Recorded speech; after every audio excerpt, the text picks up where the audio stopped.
Hey everybody, welcome to Houdini Hangout. It is the 15th of January, so welcome to the stream. My name is Peter, and tonight we'll be doing some Solver SOP work. And I realized as I was posting, or as I was starting up the stream, I realized that I had, hello, welcome. I realized that I had switched those two. And so it may have sounded like I was going to be using a SOP solver, which is a DOP node in Dynamics.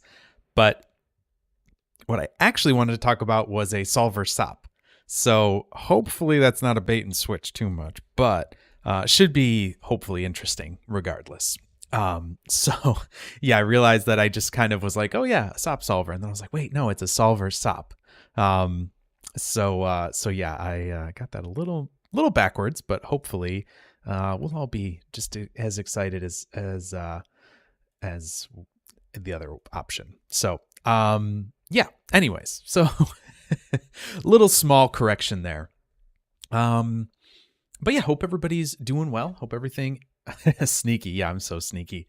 If you looked at the link that I put in the or the link that I referenced or the link that I put in the Discord, that actually did show what exactly we were going to be working on. But anyways,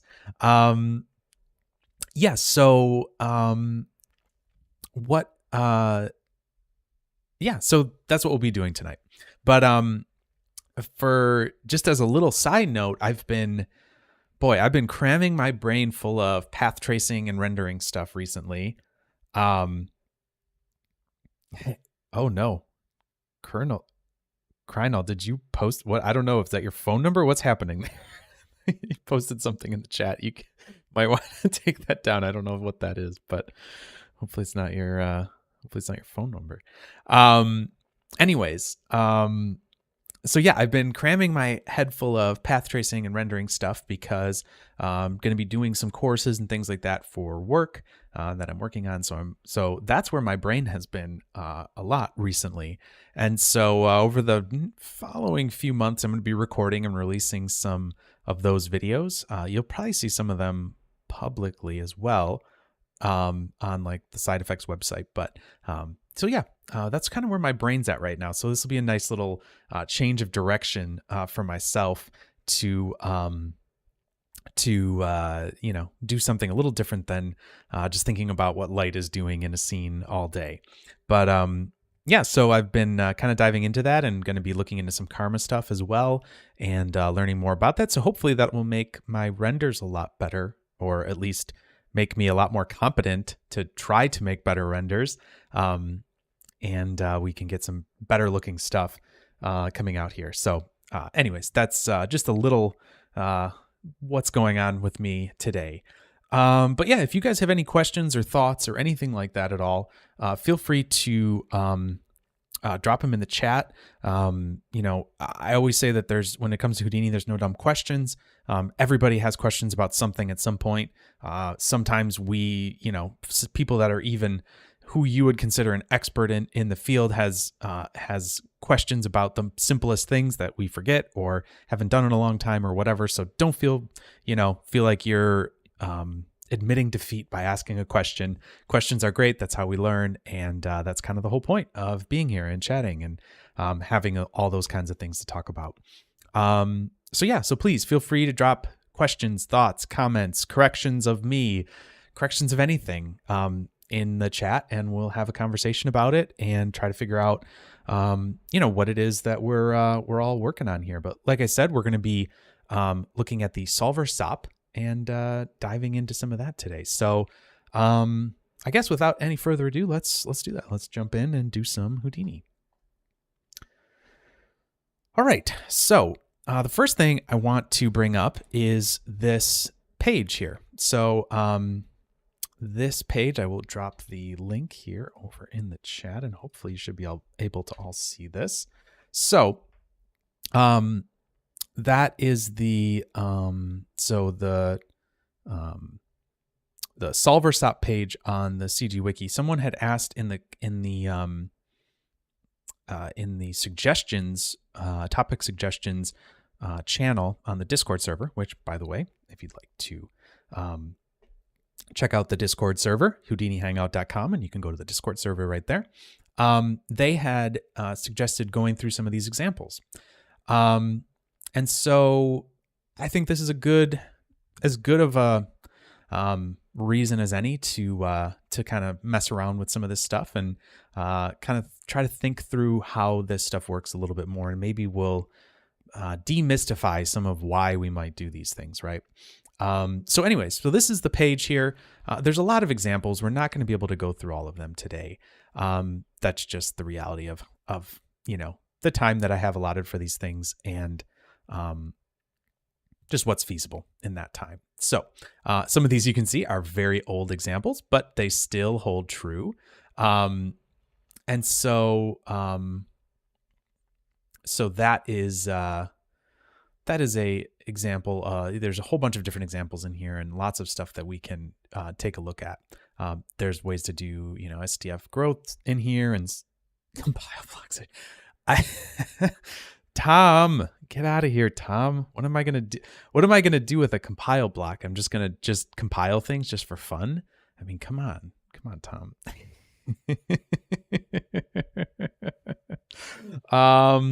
So anyway, so we've got a few things in here that we're going to look at, and we'll kind of and then maybe that'll prompt you to go a little deeper into some of this stuff here. We'll start at the very simplest, so in case anybody is missing anything, they can hopefully start from the very beginning, and then we can kind of build from there incrementally. So by the way, hi Tom, nice to see you in the chat. Teziland had a question in here. I have a question. One, nice to see me again. Okay, sure. Yep. Been learning Houdini, but going by courses and tutorials. They all seem like they have had the nodes prepped and values they wanted to change known, which is good, but I'm struggling to understand the workflow knowledge of trying to create the project without knowing beforehand what you're going to do. How do you practice that? Right. So I think personally, my reason, the way I like to help people learn is by giving them as much information about why I'm selecting the things that I'm selecting. Unfortunately, with creating content, that can be really hard to do because that takes a lot more time than just saying, here's what we do, here's what we do, here's what we do, here's the final thing, right? And going into the backstory of what's actually happening can be a bit more difficult. So I think that is very very standard, for a lot of tutorials. But for me, I would say that I think the way that I started getting a little bit better at that was kind of taking these examples that you're given, right, in a very kind of specific controlled example where they're not manipulating values, but just having things set up. I think in that case, you have to kind of, it's up to you to take that and then maybe play with it a little bit, take one parameter and just be like, what would happen if I turned this up, and see what happens? And then be like, oh, well, maybe that's too big of a jump. Maybe if a little bit of a change, what's that going to do? And incrementally trying some of those things, I think will start to give you a bit of an intuition on how those parameters influence what the end result is, right? So that will give you a bit more intuition in that case. And then from there, you start to, as you build these small pockets of intuition, I think you start to link those together more and more. And that then informs your decisions going forward to making larger and larger, things that you might be building, scenes, simulations, whatever they might be. So anyways, yeah, no problem. It's a long question. That's great. Happy to answer that. And hopefully you'll start to see some of those things, happen more and more. So anyways, that's my answer to that. I guess it is hard to practice that, but I think seeking out more, courses that do that, I think will help you out longer, in the long term. So as you find those places, go back to them. Honestly, I think Entagment does a great job of going through that a little bit. I feel like I got a really good kind of kickstart that way because they do really explain a lot of stuff that they're doing. So that can be really helpful. I know they're kind of into the machine learning stuff right now. I don't know how much else they've been doing recently. I don't have time to kind of follow everything right now, but yeah, anyways. Oh, Jamil, hello, howdy, welcome to the stream. Nice to see you. And to everybody else, welcome. Yeah, so welcome to the stream, everybody. Okay, so anyways, let's talk a little bit about the Solver SOP and what we're going to be doing here. Maybe I will pull this over a little bit here. Sorry, let me just do this.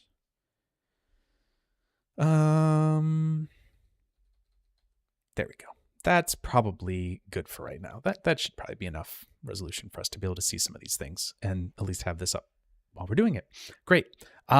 So the first thing that we're going to let's just think about what this is actually doing here. So the example that Matt gives here is this sphere. So let's go in and make a geo, and we'll just say simple, we'll say geo. If I could type, simple noise sphere. And we'll jump inside of that. We'll add a sphere into here. We can just do a primitive one since that's what we're dealing with here. The nice thing about a primitive is that it's just 1 point, so we don't really have to do much of anything to it, and we can move the whole thing around, right?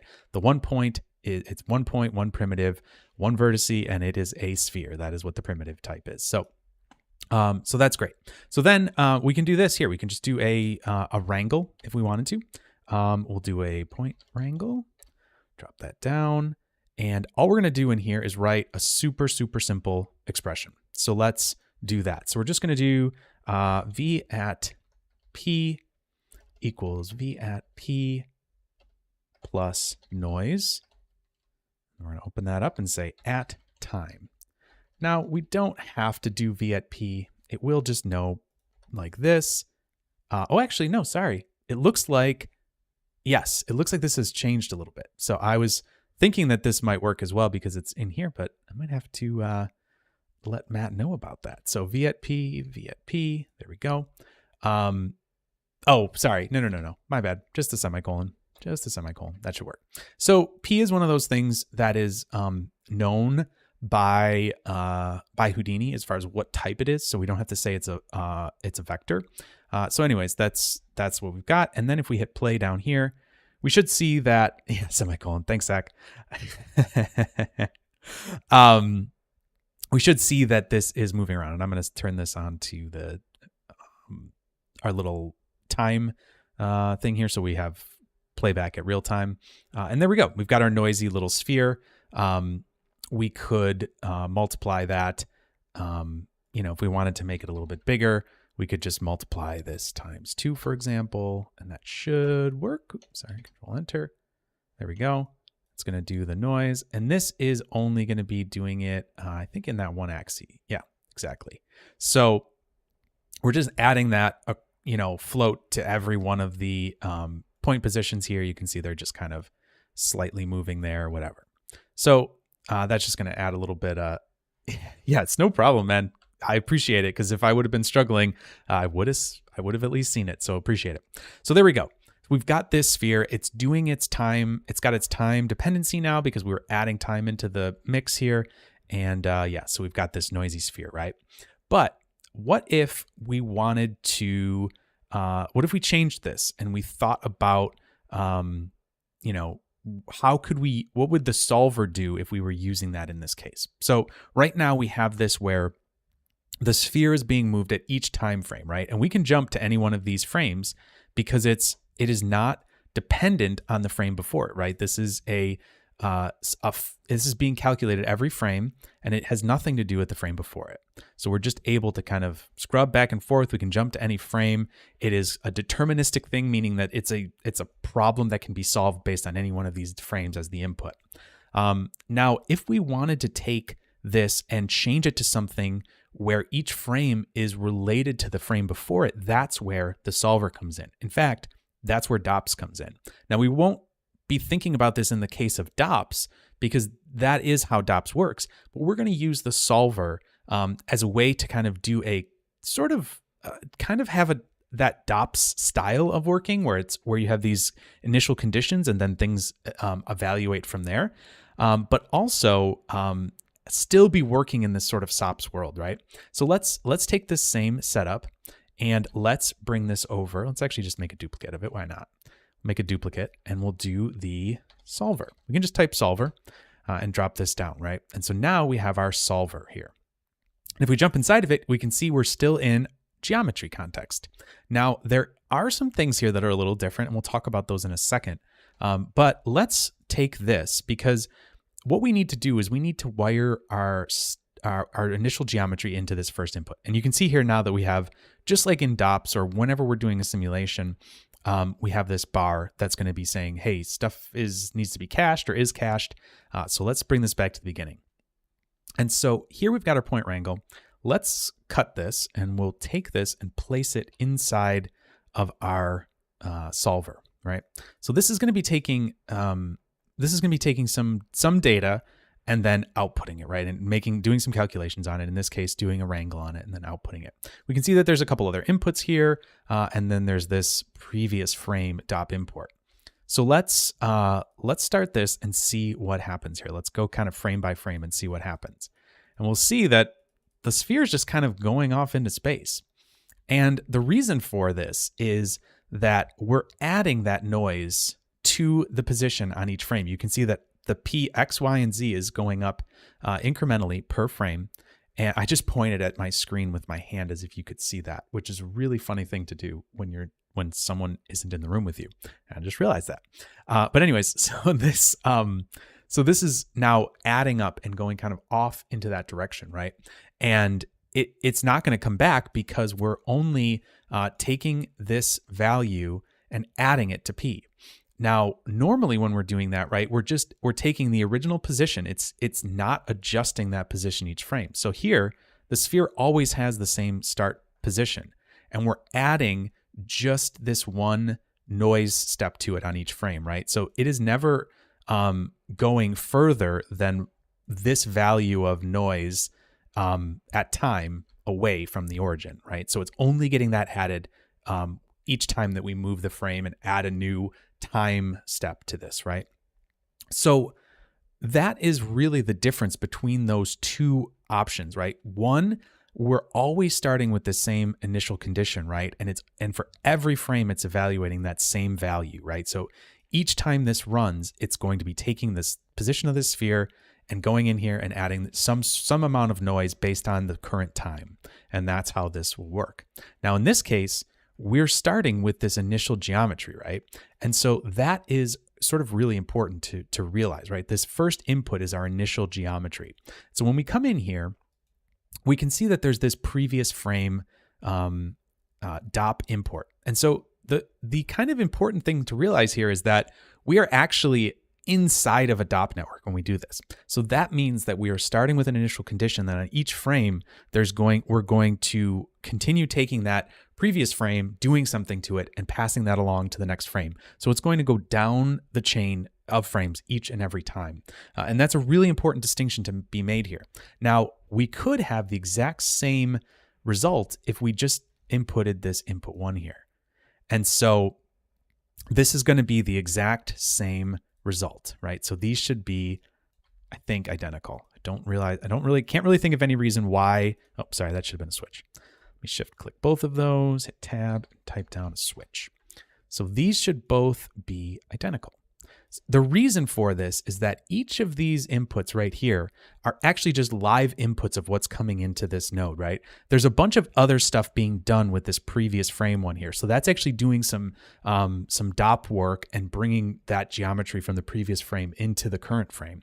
Now, these are just direct links. So this is as if we're just doing this without the solver at all. So if you take input 1 and wire it in here, we're back to that same situation where we have a non-time dependent input right here. You can see this is non-time dependent. There's no there's no time dependency flag on this, right? Whereas there is over here.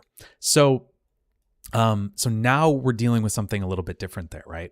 So this is just bringing in that static sphere right off the bat, putting it into the solver. If you want a little extra work, you can go into that solver and you could unlock this like this, allow editing of contents, and actually go inside and see what's happening here. There's a DOP network. You can go inside and there's more stuff here. I'm not going to get into that, but just something to kind of consider if you want to understand a little bit more of how that setup is working there. Yeah, small values do a lot, exactly, because you're adding it up each and every frame, exactly. So hi, by the way, Crossfader, how you doing? Good to see you. So anyways, that is kind of the difference between the two. And so we're going to start looking at, what we might want to do with this solver, and we'll kind of play around with this. But this is just the simple difference between these two, right? Whereas in this case, if we wire this back into the previous frame, this is going, actually, you know what I'm going to do? I'm going to set this back to just 1 so we're not getting too large of a noise each time. And this one I'm going to set back to just 1 as well, because that's fine. We want to have something similar. And if we do this, we'll see that it just kind of goes off into infinity. It is going to have a little bit of like slow down each time, but it's not going to, it's going to kind of go ooh, and kind of like get little bits, like slow down a little bit in how far it's going each step, but that's really about it. So there you go. There is our first step there, just to kind of get an idea of what's going on. So that's first. Now, another one, I think this is a really cool thing, is looking at like the idea of like a physics simulation that you could run.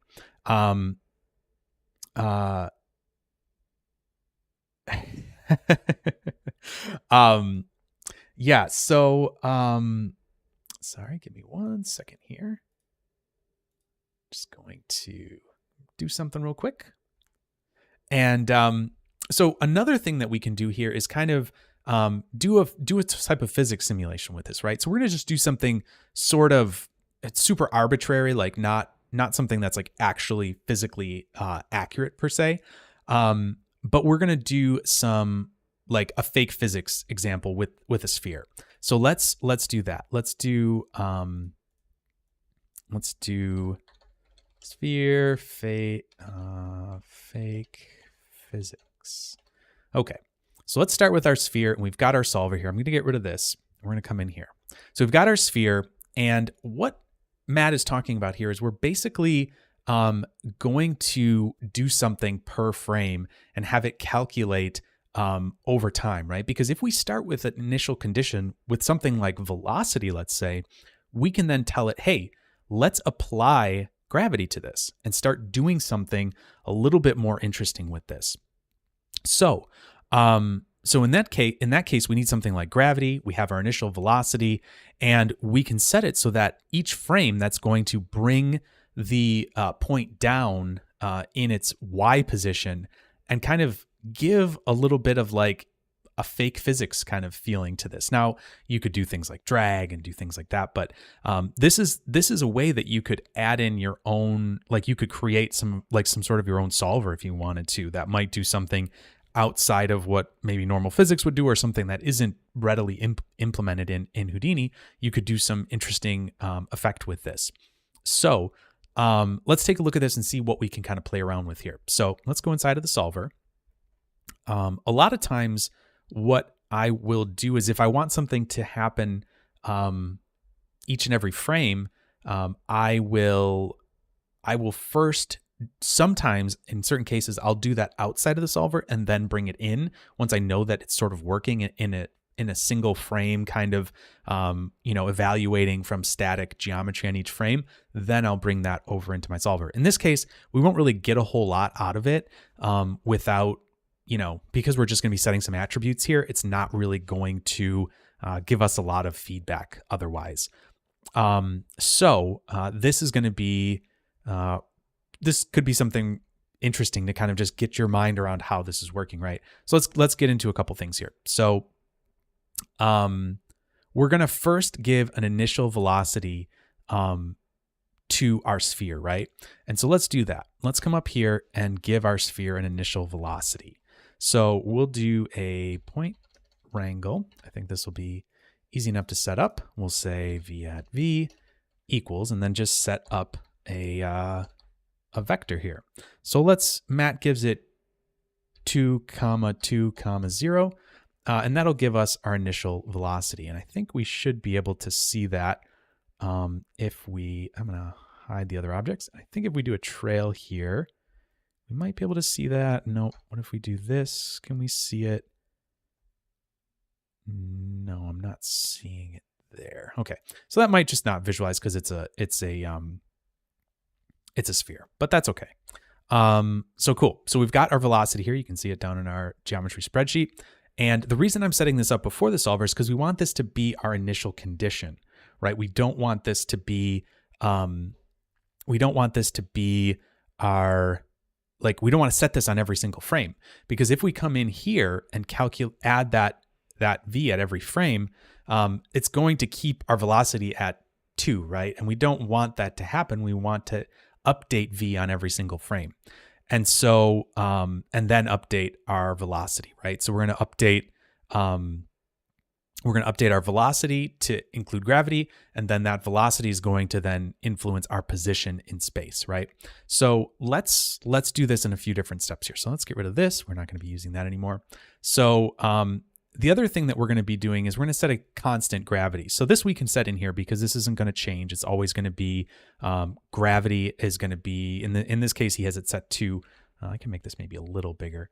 We have gravity set to negative 0.1. So let's do this. V at gravity equals, and then we'll just do 0, negative 0.1, and 0. All right, so there is our constant for gravity. So what we can do then is we can take our velocity. So we're going to say v at v, and we're going to do plus equals. Hey, Axis, welcome. We're going to say v at v plus equals, which means we're going to add this value onto it. So we're going to add v at, I'll make space there, v at gravity onto it. Okay, so that is going to be we're going to add gravity to our velocity at each frame. And then next, what we're going to do is we're going to take our v at p, and we're going to add our velocity to that, v at v, like that. And so this is going to, at each frame, move our sphere based on the velocity. Now, the first frame, we're actually doing that, right? So if we wanted this to not happen on the first frame, you'd have to do a little bit of trickery there just to make sure that it's not happening on the first frame. But what should happen now is as we go through here, we should have this calculation happen on each and every frame. And what we'll see is that the velocity of y is going to go down by 1/10 each frame. So if we watch this and kind of see what's happening here, we'll see that this is going to go up, up, up, up, up, and the velocity is going to slowly come down here. When it hits the peak, obviously, of 0, it's going to stop, and then it's going to start coming back down. And really what we're doing here is we're just keeping that velocity the same, and we're starting with that initial velocity, I should say, and each frame we're keeping that gravity the same. So each frame, that gravity is just ticking off a little bit of it, right? So it's just taking off a little bit of that upward velocity. And since we're removing that upward velocity before we're moving that position, we're going to slowly see that kind of come up to a point where it gets to its highest level and then start to drop down. Now, let's do exactly what Matt had done here. So let's come up to our solver and let's visualize this. We can see that we can just play this back really quickly and it's just going to play and fall down, right? Now let's instead do a trail after this, right? Let's just do that.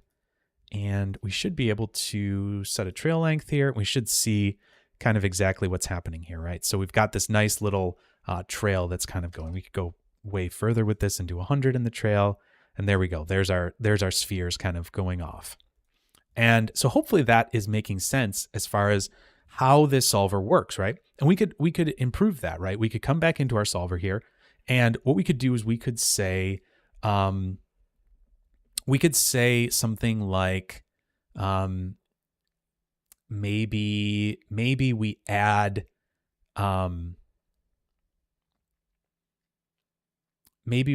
something like maybe we add a little bit of drag to this, right? That could be kind of interesting. So let's see if we do that. So let's say v at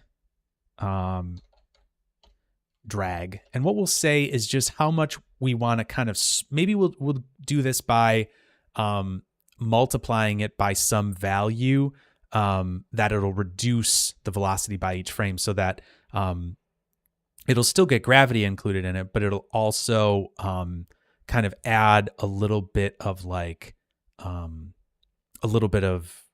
slowing it down in this case in the x-axis. So what we could do is we could just say the drag is going to be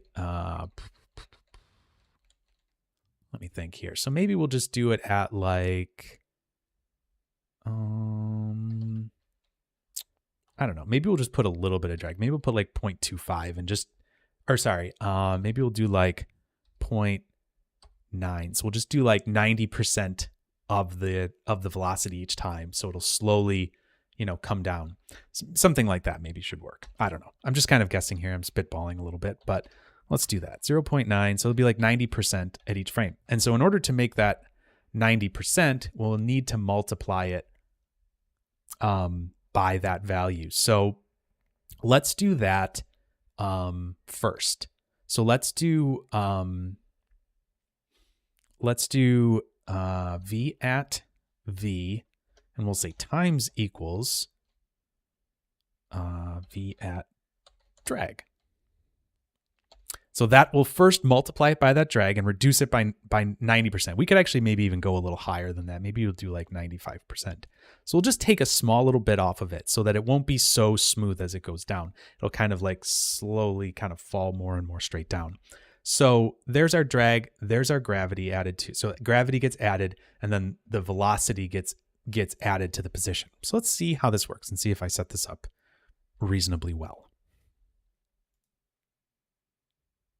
Yep, it looks like it does have a little bit of a drop off. So let's do this. Let's do 0.99 of this and see how that works. Yeah, that's a little better. So it's very finicky, I'm sure. Yeah, there we go. It's a little bit better. So now instead of this just kind of going off into infinity, it's going to kind of stall and fall back down. And it shouldn't really affect the gravity of it, but it will affect the horizontal movement more, because we're still subtracting 0.1 from it each time. So just a little sense of maybe some ways that you can go about using this solver to do some interesting different things there. I'm sure tops. Oh, to set it up with different values? Yeah, you certainly could do that. Go in, do a top network, give it a few different attribute, like a range between the different values, and you'd be able to see how each of those individual versions of it with different drag, drag coefficients, whatever you want to say. I'm sure there's a much more elegant solution for calculating drag. I'm doing a very, very simplified version of drag in that case. It's kind of more like a speed limit than anything else, but yeah. Oh, I see. Tom is saying tops to the comment in the chat. Yeah. So Brain Grape said, hello, unrelated question. Feel free to ignore. Do you know if there's any way to queue up multiple renders? I have 3 cameras and want to render all 3 shots in one. Tops everywhere. Do tops. Only do tops. Yeah, that's a great. Yeah. So if you have 3 cameras, you want to render all 3 shots, one after the other while you sleep. Tops is a great way of going about doing that. Just trying to think.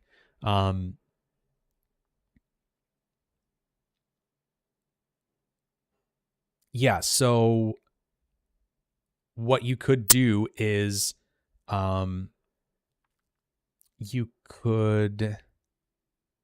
it's probably a better question for the Discord, to be honest. If you wanted to have that chat a little bit on the Discord, like that might be a better place to have it, because we'll get into some crazy rabbit holes there. But basically what you could do is you could import I think you could get the number of cameras in your scene use that to make work items, and then kick off a render with that specific selected camera to actually run each of your renders with. So yeah, there's definitely ways to do that.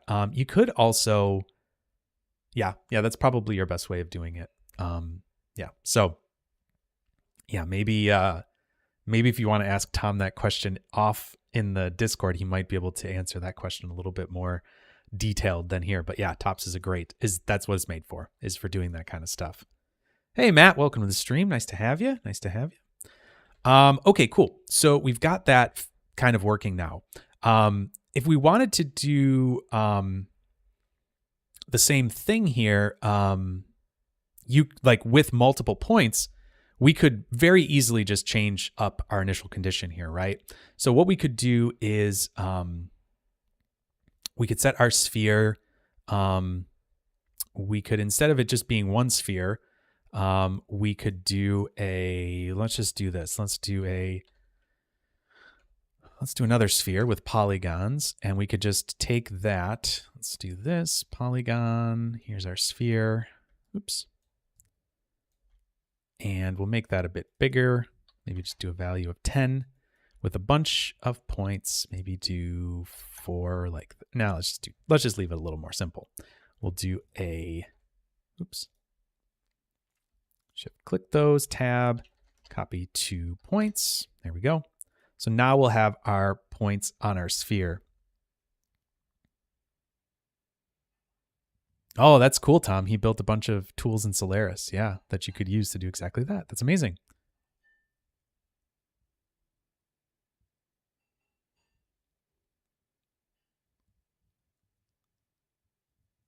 Okay, so a question came up in the chat here from Teziland, and it's when do you want to use Vex in a script? Seems like you can code multiple things. I understand when you use VOPs, but I don't understand when you use VOPs, but I also don't understand when you want to use VOPs either. Okay, so so that's an interesting question. So for me, I use VOPs when there's more complicated things that I want to code, like, for example, things that have a lot of what we call arguments after the function. So like noise has a lot of arguments after the function to like set it up. I like to do noise-based things more in VOPs. If it's a simple thing like what we're coding here, like we're just coding giving a velocity attribute. This is incredibly simple to do, right? We're literally just setting one vector here. So why not just set it up that way? So that is a very, very simple thing to do. Now, actually, what I'm going to do here is I'm going to give us a separate thing here so we can see this with multiple, because I'm actually going to take this point wrangle out, so this way we can have both of them. But I usually use VOPs if I want to just kind of quickly whip something together.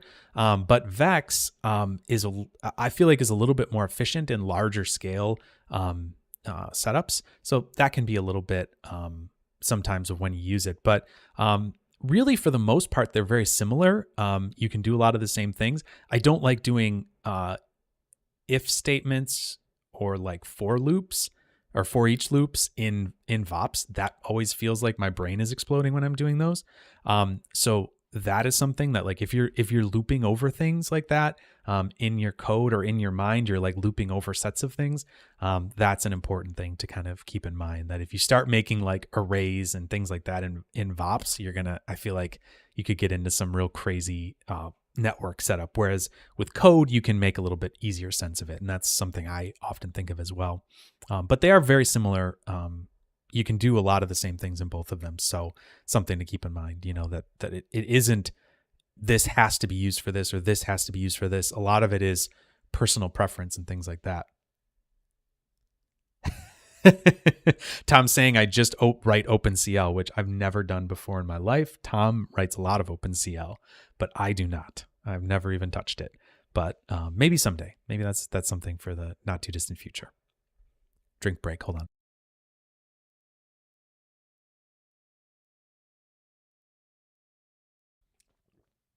Okay, cool. So we've got all our spheres here. Let's set their velocity. And what we can do to set their velocity is we can just do a simple function, actually, which Matt mentions here. And so let's do another point wrangle here. And in this case, we're just going to set our velocity equal to the position. So if we do v at v equals v at p, like that, I don't think we'll see their velocities, but we should be able to see that they are actually getting velocities in different directions. Could we do it? Sorry. Could we see it actually? No. Let's see. Could we check it out by going to the info, turning on the velocity? Okay, there we go. We can see the vectors pointing in their velocity. Now, when you visualize it this way versus the particle or versus the point trails, in this case, it's pointing in the direction it's going. The trails is pointing backwards, like trailing behind in the direction it's moving. So just a slight difference there between the two. But here we can see we've added vectors that are pointing away from this. So now if we run our solver, we'll see that these are all going to go boom like that out in a direction, right? They're going to go around and fall down. And because we have drag on, they're going to kind of slowly come to almost where they're going perfectly straight down. They never will go perfectly straight down because we're multiplying it by a percentage. So it's approaching like a limit, I guess. Is that the math term? Anyways, but yeah, so we've got a little firework there kind of made. And if we wanted to, we could obviously tweak this and play around with it. So like we could, if we moved this sphere up, right? Hello? Oh, right. It's cached, so it's not gonna. So we have to reset that. We can see that if we moved it up a little bit, those are going to be more pointing upwards like that because it's going off the position. And then when we play it, it's going to go up like that and kind of blast up in the sky like that. So, yes. So let's do this at like 2. If we do that, it's just going to be a little bit of a upward explosion. We'll reset this and go like that. And there we go. So we can kind of play around with what we might want to happen here. We could do 5 like that. And then the bottom ones are going to be basically, actually, they're not even really going to move at all because the bottom points are only going to go out just a very little bit, I think. So let's see here. Yeah, they're just going to go out just a little bit and then kind of go down. So yeah, lots of interesting stuff that you can do with this, and it just scales, right? Because we're just dealing with points in this case. We're just doing a simple calculation on it. And this is the whole solver, right? This is the whole bit of the solver. But because we're storing that state at each frame and kind of incrementally doing this math frame by frame, we're able to kind of step through it and make something happen in an interesting manner like that. Another thing I should note is that we don't actually have to have this as an attribute that's being written here. It's actually really not very practical to do that as I'm thinking about it. So what would actually be better to do in production would be something like this. If we were not velocity, vector. Sorry. So if we did a vector for drag like this, and then just multiplied this by drag, that's actually going to be better because it's going to do the exact same thing, but it's not going to be trying to store that drag value in here. Unless you needed that somewhere down the line, there's no reason to be storing that as an attribute. So just something to keep in mind. In fact, gravity doesn't really need to be stored that way either. And so you could optimize this in some ways and copy this vector here and do that, and then just get rid of this as an attribute and just have it. So the difference between an attribute and a variable is that variables are only exist in that node. They won't get passed along. So this would technically be a bit more efficient for storing the data and all that kind of stuff, especially if you had 100 million points. You would be cutting the amount of data per point in a third. I think a third, yeah, with that, because you're taking off 2 whole vectors worth of information that needs to be saved. So just something to keep in mind. Yeah, just something to be mindful of as you're going through that. So hopefully that gives you a sense of what it is we're doing here and why this could be really interesting. So let's see here. I think an interesting thing to look at is if we took, we can do some of this stuff here. and replicate objects and things like that. But I think what really starts to get interesting is when we start looking at other attributes, right? Other things beyond just, the position of something, something like fade effects and things like that. So let's maybe look at that a little bit, right? And we will let's play around with that a little bit. So let's do this. Let's do another geometry here. And here we'll say, let's do a color fade. So this is pretty straightforward, right? It's just basically a sphere that we're copying a value onto, color value onto a grid. So that's really all we're going to need here. We're going to need a sphere. In order to do this, we'll do a polygonal sphere. Actually, a primitive sphere would actually be maybe better.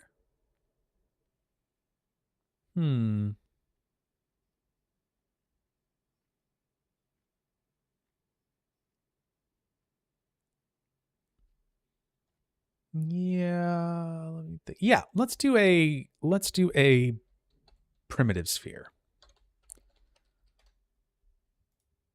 Is there a difference between vector field and velocity field? Brain Grapes is asking. A vector is, it's velocity is in 3D is made up of vector, but a vector is not made up of velocity. A vector is a type of unit, right? A type of value, right? It has 3 floats inside of it. Velocity is a vector, but if you were doing velocity in 2 dimensions, it would actually just be a 2-dimensional vector instead of a 3-dimensional vector. So they're not. There's one is made up of the other, but it doesn't go both ways. So hopefully that makes sense. Velocity is a vector. Vector isn't a velocity. So a vector field.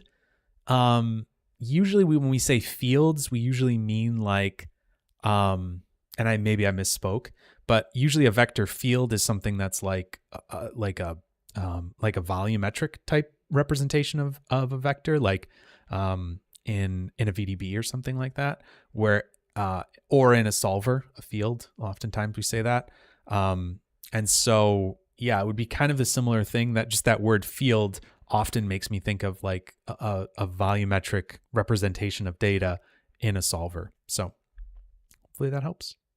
And hopefully I didn't misspeak on that. But if I did, hopefully that clears it up. Okay, so we've got a primitive sphere here. I'm going to zoom back into it so we can see a little better. The reason that using a primitive sphere is kind of nice because it's just one point and we can kind of control it from there. And then let's get a grid as well. So let's do grid. And let's make that a little... No, actually, that's fine. Let's just up the rows and columns. We'll do 100 by 100 like that. So now we've got a nice, interesting little grid of stuff here. So let's just say that this is some sort of animation, right? The sphere is just some random animation. We want to have some, say we wanted to do something like a wet map. This would be exactly how we would do something like a wet map in a from a fluid simulation, right? So let's just say this sphere is our fluid in this case. And what I'm going to do is just do the same thing Matt has here with a simple sine function that's going to be moving this back and forth. So let's do a point wrangle. Probably gonna be doing a lot of vex today, but hey, it'll be pretty simple. Be just a few little lines of code here. So let's just move it on the x-axis. So let's say at p.y, sorry, capital P dot y. I think if we could even do that equals, and we'll just say the sine. Oh, sorry, just sine like that. And let's do let's try at frame. I think that will work. And we're doing capital F because that's something that's built in. That's a built-in attribute that we can use. So let's do that. And oh, sorry, I want to do this over X, not over Y. Sorry, X.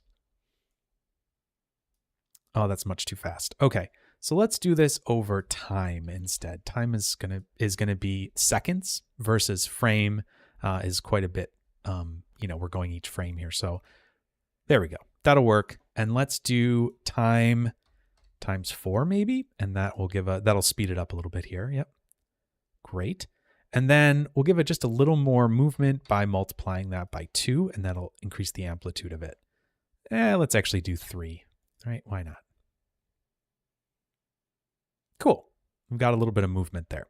Okay, so we want to give this a color, let's just say. So what I'm going to do is just add a color onto here. And let's do this. And let's set it to be red, just like in Matt's example. And what we want to do is we want to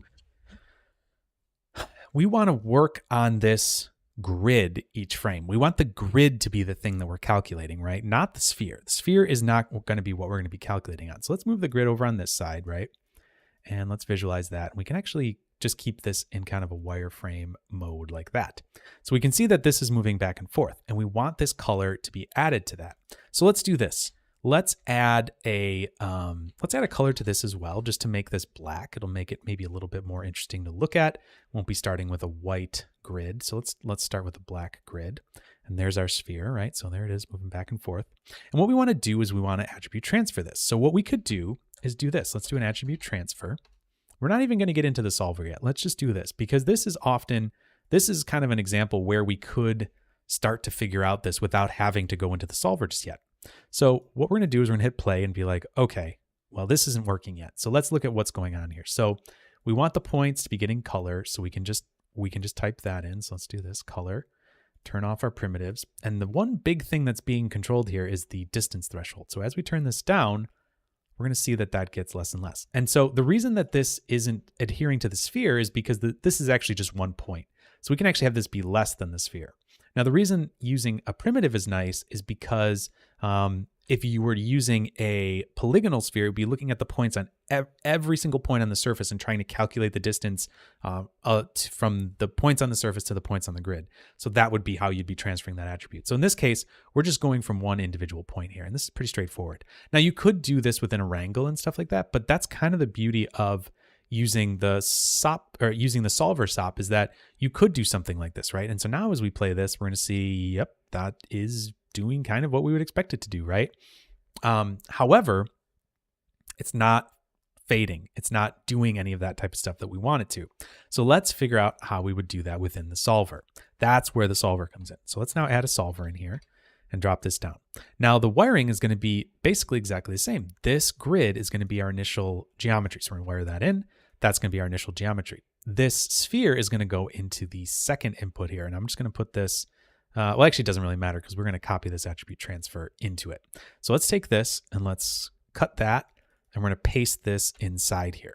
And so let's take a look at what we're going to want. So we want to have the previous frame come in as the geometry to transfer the attribute to. So that's going to be important. So that's going to be our geometry that we copy the attribute to. Now, where is this we copying the attribute from? Well, you might look at this and be like, oh, let's use the next input here. But if we do that, what we'll see is that this input is actually the grid, right? So we actually want to grab input 2 in this case, because input 2 is going to be the sphere, right? So we do that and look here. Now we can see that we're getting that sphere, the red color is being transferred over. So now let's look and see what happens here and kind of take a look at this and see how close to our desired effect we are. And we're not really there, but something's happening. And we're seeing that this color is actually now staying as a streak. So what we want to do is we want to add a little bit of this like kind of fade off effect, or almost, you could think of it almost as like the like in a wet map example, the value is kind of drying off. It's slowly going down. And we're going to use something very similar to how we did the drag. Here, Matt puts a good code, which is just @cd and multiplying it by 0.95. So each frame, that's going to reduce it by about 5%, the brightness by about 5%. So let's go in here and implement that. Now, just as a way to maybe show that you can do things different ways, I'm going to do attribute adjust color.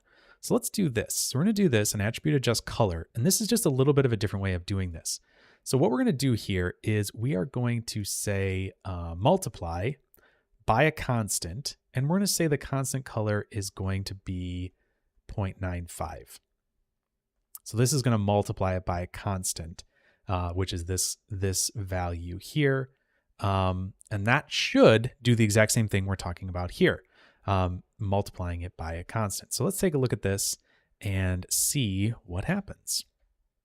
Because what we're doing here is we're multiplying the output of this attribute transfer by this amount here. So let's do this and see what happens. Cool. Looks like that's working now. Now, the only thing I am going to say is that this actually isn't starting at the right value, though, because if we think about it, I put this in a kind of wrong order here. I have this transfer happening, but then I'm multiplying it by 0.95. So the values, let's see if we look at the highest value here, is going to be 0.95. Instead of a full 1 like it is here, it's going to be 0.95. So really what we should do is multiply the previous frame by 0.95. Now in this case, the previous frame is nothing because we're on frame 1. But as we go through this solution, we're going to see that those previous frames are going to be 0.95. And then here, we're going to see there is actually a value of 1 being written. So that is a really cool thing that you can do in the solver. You can actually you could actually put stuff before your main, nodes that are doing your work, and you could have it reduce it by a certain amount or do something to it each frame, maybe add to it instead. Whatever the effect you might be going for, you can do some of these things. And so this attribute adjust color is just in the place of this wrangle right here, this this little snippet of X that we would put in. And we could adjust this, right? So we could take this down a little bit because in our case, it's going a little faster than Matt's. So we might actually want it to kind of smooth out a little bit like that, right? So another thing that we could do too is we could do something like an attribute, let's see, is it attribute blur, for example. So we could first add a blur in here to the attribute. Could grab color, and let's see what would happen here if we go a few frames in, and let's just look at our attribute blur here and just play around with this a little bit. And we can see that we're blurring just this part here, but if we blur it out, we could actually get some interesting results. And this is going to constantly blur the stuff coming in from the previous frame. So we're going to have this like really weird kind of blurry, smooth thing going on here. So it's kind of an interesting effect, so you can do a lot of these types of ideas with your solver. And really there's not a lot going on here other than just manipulating some simple attributes, right? And so, yeah, it's kind of an interesting way to go about it. Another thing that you could do instead is if you wanted this to go down by a set value, instead of by multiplying it by a threshold, because it really will never totally get down to 0. I think there always would be a little bit of a trail. So let's look at that real quick. I'm going to turn the attribute blur off for a second. And let's just see if I turned the speed of this down. Let's just say if I change this to like 2. Let's see what happens here. No, I guess it does pretty much go down to 0. I was actually thinking that if we would get to a point where, I was actually thinking we'd get to a point where we were having like, yeah, cool kids do wet maps in Copernicus. That's true. That's true. Okay, so I think what's happening here is that we are having, the fades are going down to basically 0. But if we look probably really closely here, we would see that there's a very, very faint bit of red here. And so what you might want to do instead is do something like this. Instead of doing it like this, we could just subtract it. Instead of multiply, we could put this in a subtract. And this is probably where a wrangle would come in handy a little bit more. So let's just leave this in multiply. We'll set this like this. And we'll just add a switch in here. And we'll add another path for this to take if we wanted to instead. So let's just say we wanted to reduce this by a certain amount. So let's do a point wrangle. And let's just say that our let's do this. We'll make a channel first. So we'll just say vector reduce, reduce equals CHV. So that's a channel vector parameter. And let's just give it a string, and we'll just say color reduction, something like that. Oops, semicolon at the end there. We'll hit enter, and then we'll hit our little plus here, and that'll give us our color reduction. Oh, actually, you know what? We don't even need it to be a vector, so let's just undo that, and we can just say ch, because we could reduce it by an equivalent amount. So this will just be how much it's reducing it by each frame. So let's just do 0.1 maybe there, and have that be how, actually, no, we'll do 0.05 like that. So that's going to be our reduction. This is actually a little too big to read. Sorry about that. So that's going to be our reduction. And what we're going to do is we're going to do v at cd equal, minus equals, and then we will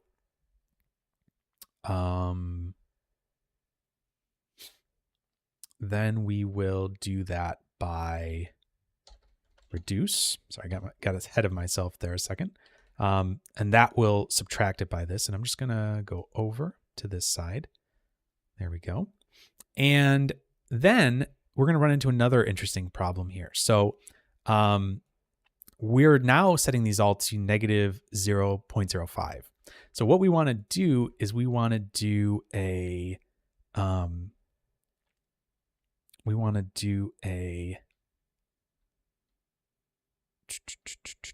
we can just do v at cd equals, and we can do a clamp, and we're just going to clamp this between, so we're going to clamp the, v at cd, and I have an error there. I need to set that to v. So this is going to be what we're clamping, and we're going to just clamp it between 0 and, and 1. Like so. And that should clamp us to 0 and 1. So, oh, sorry. You know, we probably should have this set to, sorry. I'm just thinking about how that is written with a clamp. Yeah. So what we should actually write this as is a vector. So we should do 0, 0, 0, I think, and then do this as 1, 1, 1. There we go. Good. I don't know what the exact issues might be there. I'm sure there would be plenty, but that will work much nicer. So now this will subtract 0.1 from it each time, or this value right here from it each time. So if we hit play, we should see it fade out like that. And so we can change this however we want to. Like we could make it to be 1, 0.1, we could do 0.2, we can kind of play around with that, and it'll change how that fade off is going to work, right? And so in this case, it's actually going to go down. You can kind of calculate in a certain number of frames how fast it would go from full red down to black, right? So so that is going to be a very, it's going to go actually down to black too, which is kind of an important distinction to maybe make there. Now, another thing that you can do with this too is like, this is doesn't just have to be red, right? Because we have it set with color and stuff like that. We could change this to be, let's see here. We could, instead of doing it this way, we could do an attribute just color. I think this is actually going to freak out when it gets back to the beginning, but that's okay. We're just going to kind of play around with this for a second.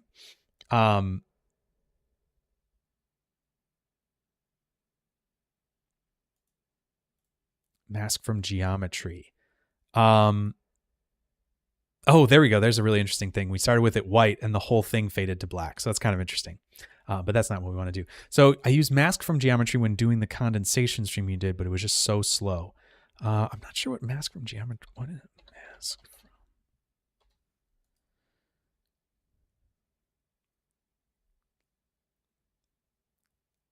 Yes, because that is going to be,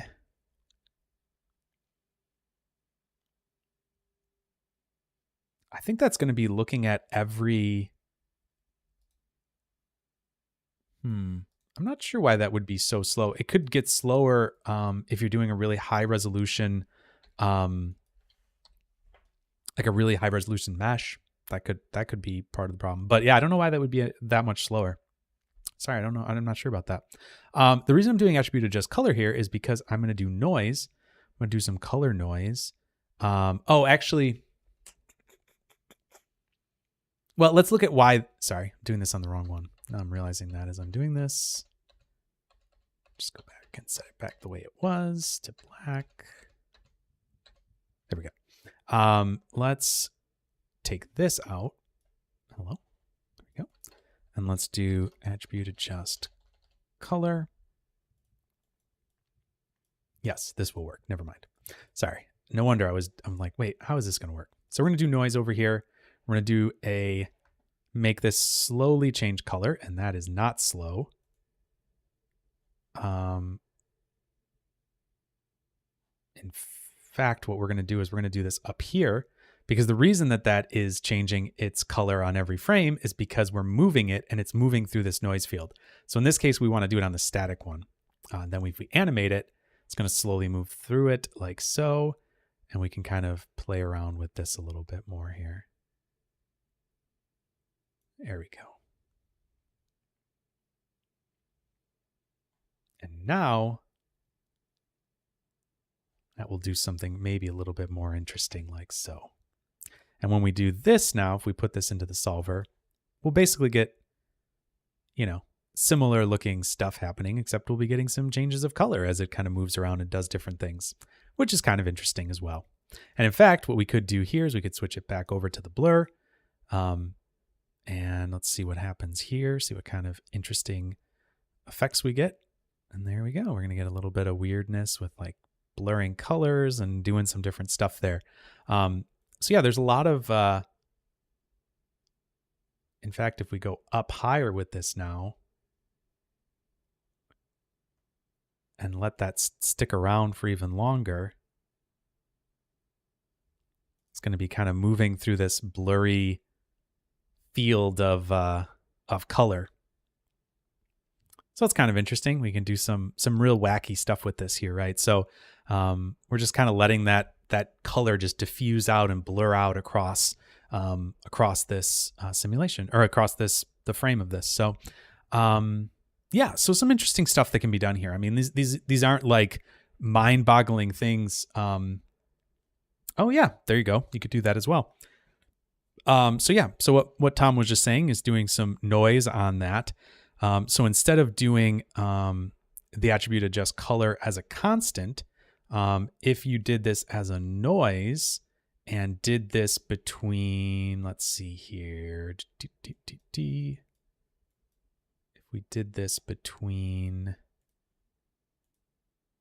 let's see. So if we set this to be 0,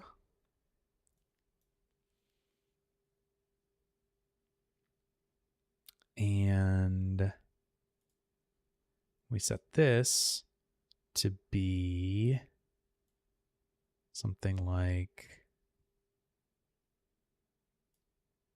oh, sorry, actually it should be, right, sorry, it should be the other way, because this one's multiplying. So yeah, let's just do a multiplication on some noise here. We could also do this. Yeah, we could do this with another switch, but I'll just do it this way. So it will stay with 1 on one side of it. Sorry, go back to this here. And then over here, we'll change this to be like maybe 0.9. Something like that.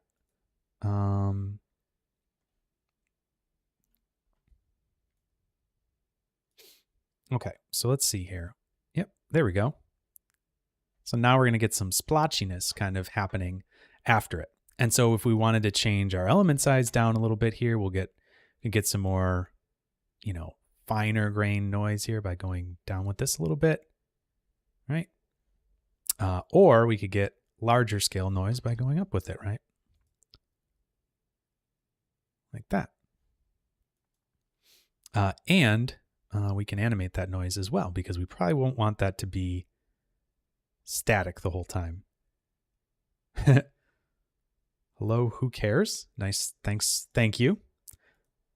I have been streaming for a while, so yeah, glad to see you here too. Thanks. So yeah, so you can do a lot of these types of effects with it. You can, we could fade it off in a whole bunch of different ways. Do a little bit of noise on it. You could use noise on the incoming sphere as well, and do that up here. And we could add, well, actually we can't here. Sorry, because this is actually just a point, so we couldn't do it that way. But what we could do is we could add a little bit of noise. I think here. Yeah, no, we wouldn't be able to do that so easily here because we're transferring it over like this. But yes, Tom, thank you. Yeah, you could do an infection or a growth system. Yeah, for sure. Let's take a look at what Matt has in here because I haven't gone all the way down here. So let's see what else we've got here.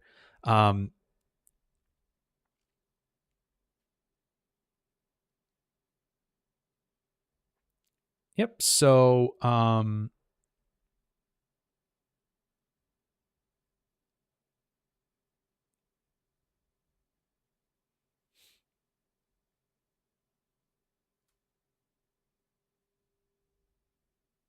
just kind of looking at some of these things here. Let's see. Does he have any interesting growth type stuff here? Let's see.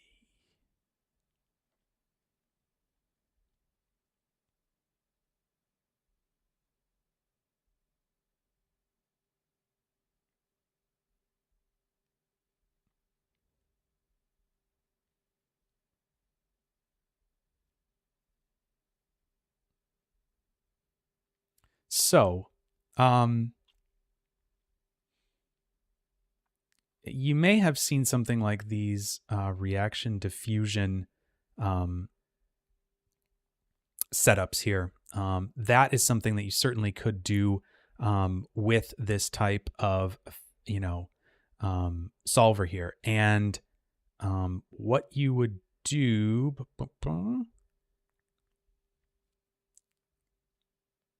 I mean, pretty much what he's showing here is just the wrangle that is involved in this, and we can actually play around with this and see. He's got his files on here as well, which is nice. But yeah, let's see what happens when we play around with that. So I always like a good reaction diffusion setup. It's always kind of fun. I'm gonna hide those. Let's do another geometry here. I'll just say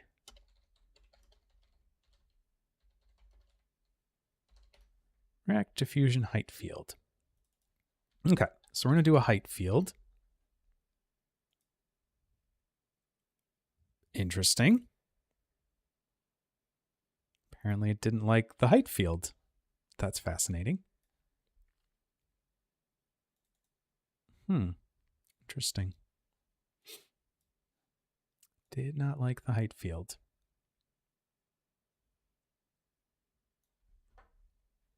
All right, give me 1 second there. Don't know why that happened, but that's interesting.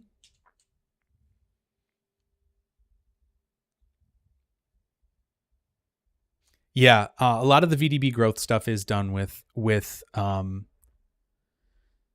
solvers, whether it's something coupled with a dynamics, with a DOP simulation. But yeah, there is usually some sort of a SOP solver in there as well. So let's open our crash file. Sure. Whoa. It is not happy about that.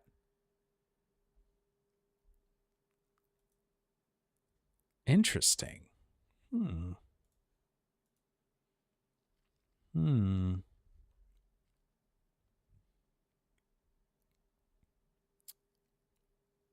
Very interesting.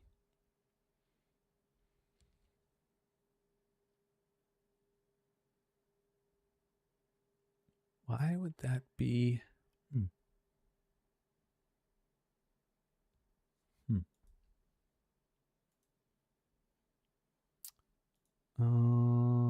just do this, and I'm going to set this to manual. Can I?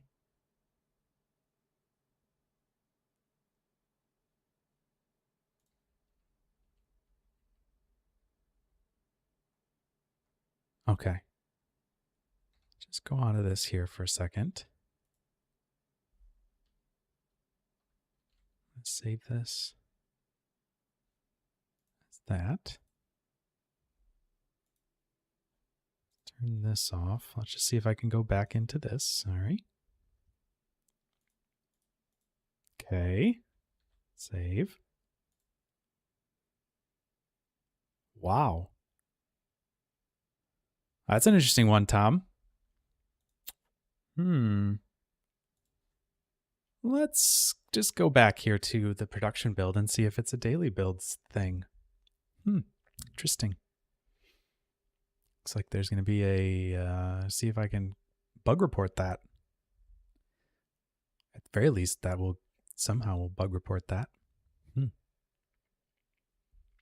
That seems like a problem. Yeah, dead. Dead.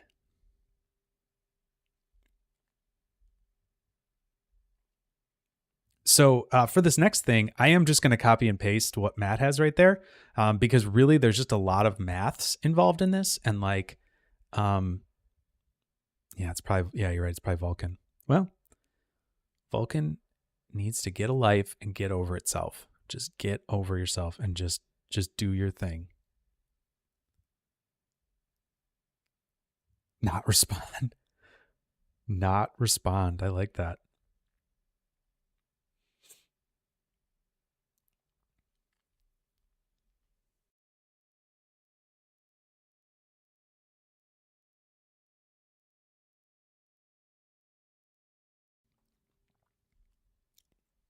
Yeah, I'm gonna Tom, I'm gonna go back to the production build, see if that fixes anything. And if not, then you are correct. I will be going to OpenGL.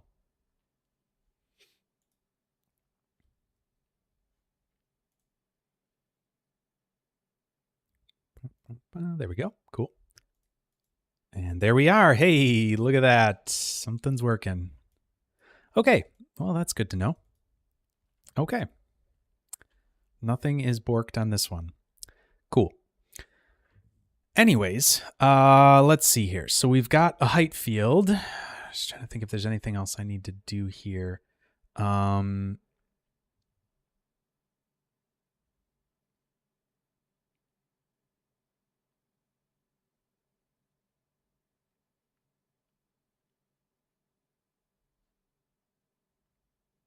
Okay.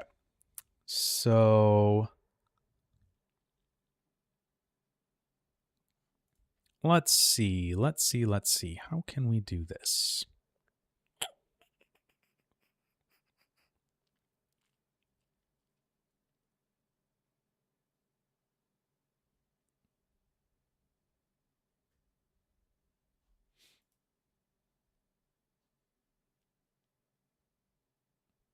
Yep. Okay. So let's take this. Let's take a pig head like Matt had there. Might as well. This height field does not have to be that large. We could do it 100 by 100. Probably need to up the grid spacing a little bit to make this a little more interesting. We could probably scale this up as well. No, yeah, 10's fine. 10 will be fine. And let's rotate this like so.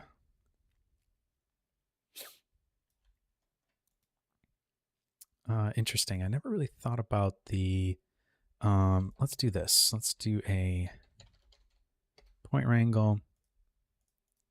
We'll just say v at p dot y times equals 0.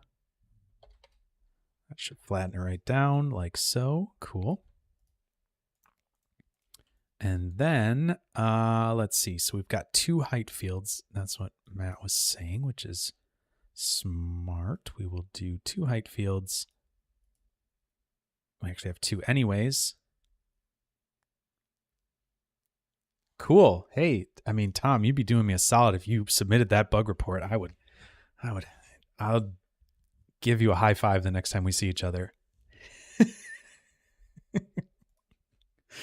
I think one of us is contractually obliged to file that bug report, so one way or another. Either way.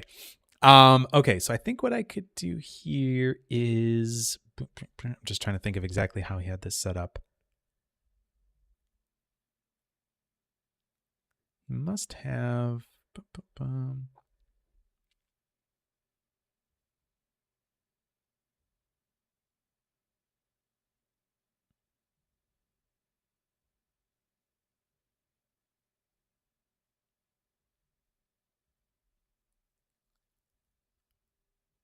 All right, let's see if I can get this working. If not, we can always just wow.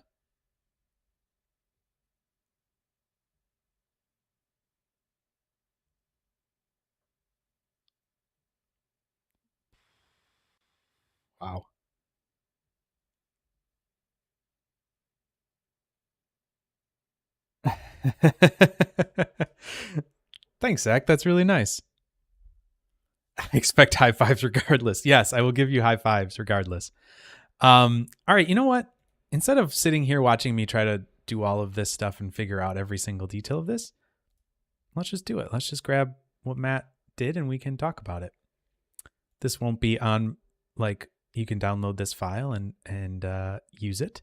But instead, I'm just going to open that up. Because you know what? I think it's going to be a lot more interesting than watching me try to think of every single element of this. We'll save and open. Overwrite. Okay, this will be a non-commercial version. Great.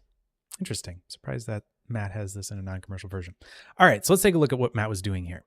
It's got a height field. He is blasting away the mask, setting 1 to A, 1 to B, merging them together. So now he is seeding A and B with values, it looks like. So he's setting A equal to 1 and B is equal to 0. And then he's setting a pattern in height field B. And over here, he's squashing the pig, he's rotating it, and then projecting that into a height field, like so. And so you can switch the initial state for it, and this is going to do the reaction diffusion. So this is what's happening here. Oh wow, okay, I might have totally missed that here, but this is a volume convolve 3x3, and then height field wrangle do the thing, and this is the height field wrangle. So what he was saying in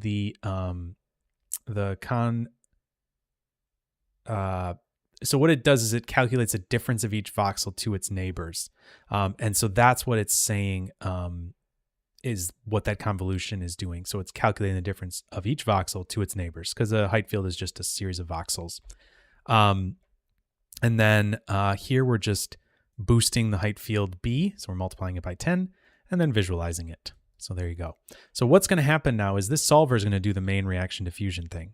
So here we're going to see it happen, and it's going to slowly kind of eke out and do its thing, right? We're not seeing it super strongly there, but when we change it like this, we'll see it a little bit stronger here. It'll do its thing. And then if we visualize it, that will get even more interesting to see, right? It'll do its thing like that. And so really the main bit of what's going on here is this wrangle right here. This is the main thing that's doing it. So this is just some maths that exist online, and it allows you to kind of control this in different ways, setting different parameters here. I don't even know what all these do, to be quite honest with you. Oh, that just, yep, of course, that just nuked it, basically. Yep, of course. Yep. So I don't, to be honest, know what all of these parameters are going to do. There we go. Okay.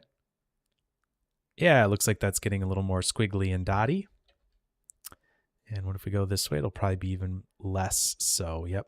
So if we go kind of in the middle here, we'll get maybe even more little loops and things like that being created. There you go. Yeah, all sorts of interesting stuff happening here. So yeah, reaction diffusion. That is something that you could easily do. And the reason that this is working, again, right, is because we're using that solver, because we're taking each frame as kind of a state, doing a calculation on it, then passing that result to the next frame, right? If we did this exact... Yeah, that's what I thought. Yeah, those are crazy. So let's just look at what happens here if we take this and put it over here. And the hint is the expectation is that basically a whole lot of nothing is going to happen here, really. So if we wire this in instead of the reaction diffusion thing and look at this, it's basically going to do that. It's not going to do anything, right? Because the whole math of that is passing it down frame by frame. So the first frame is this here, right? So looking at this, if we pass this down here, this is the first frame, right? And in the second frame, it does this. That's the only difference. And then each consecutive frame from there, it does more and more things for us. And that is the real power of using something like a solver, right? You can do these things, let them kind of evolve and grow and do things like that with, you know, really interesting results. You know, this concept wouldn't be feasible without something like that. So there is that part of it. You can see there's also SDF growth, similar type of a thing. You can also do the same kind of a fading with a height field, right? Or, you know, something, I guess, like you could do something sort of like that in cops, I think. But yeah, so here he's showing a cube slice, which is basically doing some really crazy looping type stuff. You know, all sorts of interesting, you know, levels that you can get into here. And I think this is another really interesting example of doing something like this, right? With like a SOP solver, you could accumulate things on a surface as particles pass through them, for example. So let's go back to our example, and we could probably set that up pretty easily. So we're going to discard this. So yeah, if you want to take... Oh, right. Sorry. Yep. I'll have to just close this because this is a non-commercial. Just do that. There we go. Okay. We'll load that back up. So this is another one I think is really interesting, right? Because really all we're doing here is we're taking a particle simulation and transferring those attributes over, you know, to something like a grid. You could also do something similar where you would subtract from something, right? Like say it's like a acid eating away at an object or something like that. You could do that with a solver as well. So let's just load this file back up, Solver SOP here. Oh, right. That is right. I'm using the wrong one because that's going to crash it. So let's just go back to 445. Oh, fun. I'm very glad you could reproduce that crash, Tom. All right, bets on when that'll get fixed. Anyone want to make... Just kidding. Usually the developers are very fast. Who knows what the difficulty level on that one is, but they're usually pretty fast. This I should be able to open up. All right. I'm actually going to get rid of that because really we didn't do anything in there. Okay, so let's do one more here. Let's do a geo.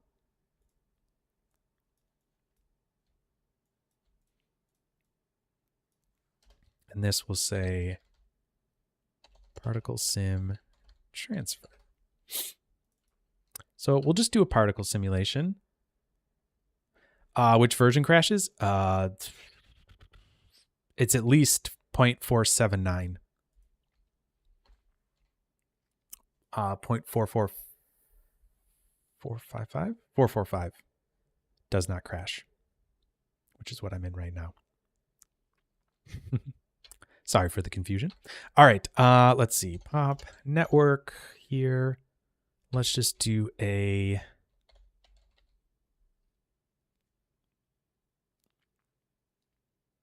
Actually, you know what? Let's do something maybe a little bit more interesting here than this. Let's do this. Let's do a box. We'll do a... Well, it doesn't really matter what it is. Let's do a fracture. Let's do a RBT material. Actually, no, we'll just do a straight Voronoi fracture. Just something really simple so we don't have to like be a lot faster to do that way. So let's do a do a little VDP from Polygon here just to get a density field that we can use. And then we'll do a scatter. Go. And there is our Voronoi. Let's do this less. Maybe we'll do like 100.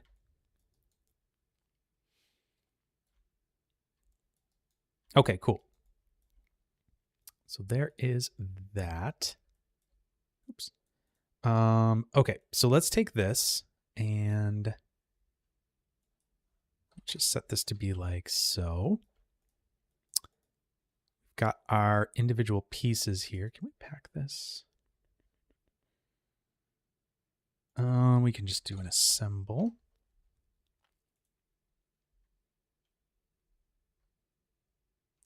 Crossfader has one. I have one for you. Can you use a pop sim to drag or advect geo with a solver along its velocity direction?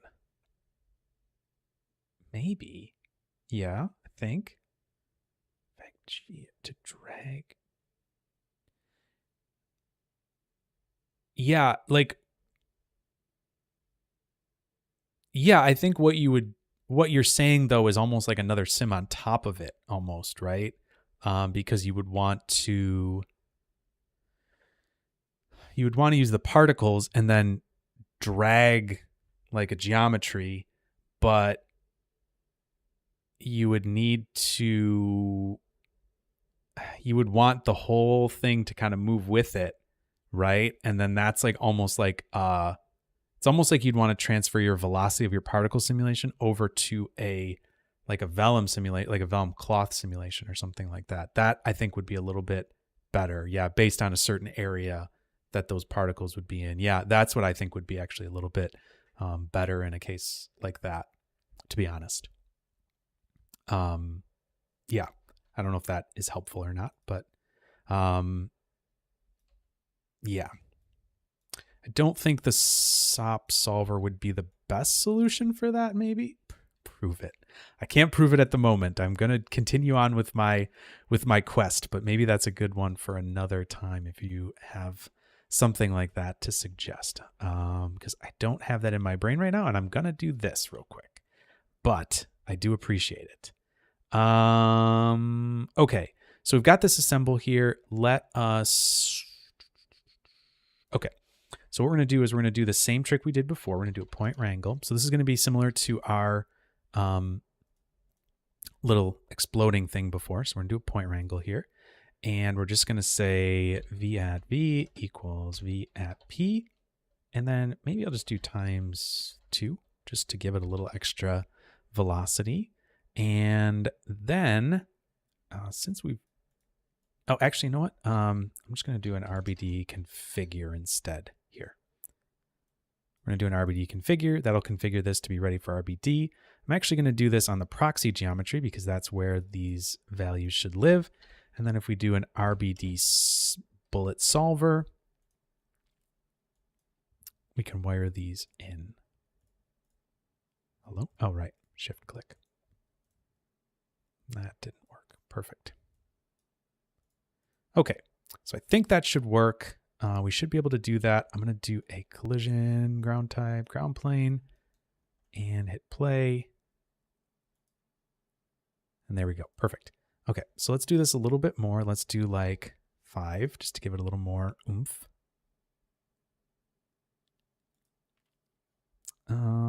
In fact, I think, let's see here.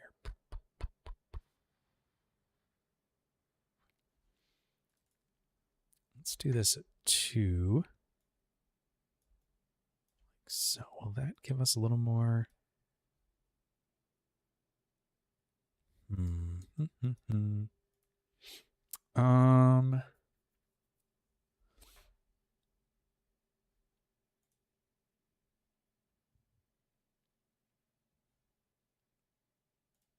Okay, so I'm going to do something a little different here. I'm going to do this. I'm going to set both of these values separately here. So I'm going to not give these really any upward velocity. I'm just going to give them outward velocity. So let's do this. So we're going to do v at v.x. So we're setting the x of velocity from the x of p. And then we'll do the exact same thing. Oops. With the z component, the z component as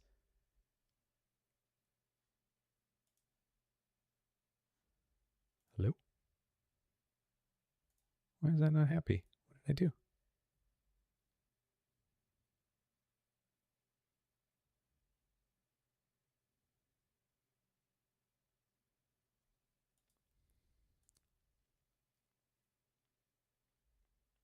Okay, so I think what I need to do is do this. Sorry. We're going to do a set. Oops, sorry, not capitalized. Set. And then we can just do this. Comma 0. Comma like that. I think it just doesn't like me calling that same thing twice.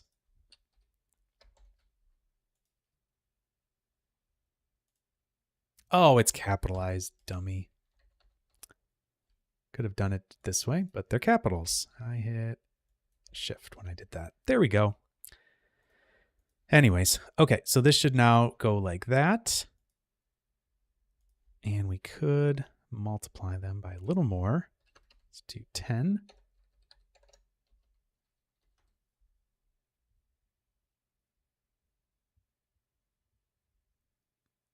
Can you use different shaped geo in a vellum grains?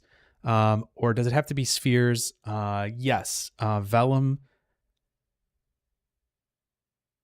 Yes, exactly. Vellum grains would be spheres. If you need something drastically different than spheres, you would need to use something like RBD to be able to solve that. Exactly.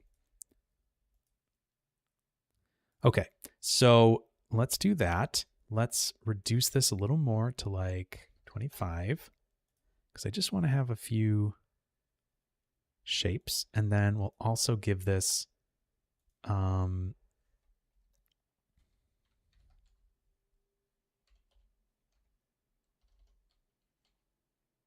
don't know. We'll give it a little bit in the Y direction just to let it go up a little bit. Okay, so that is, I think, what we're going to do here.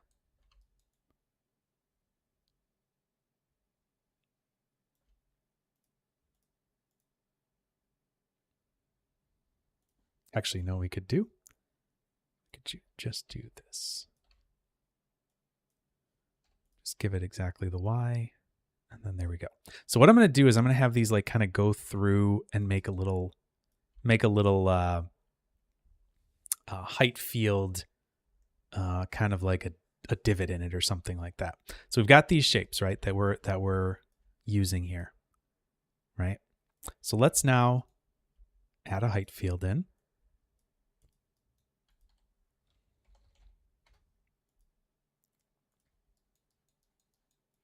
We don't need it to be that big. So let's do it to 50. 50.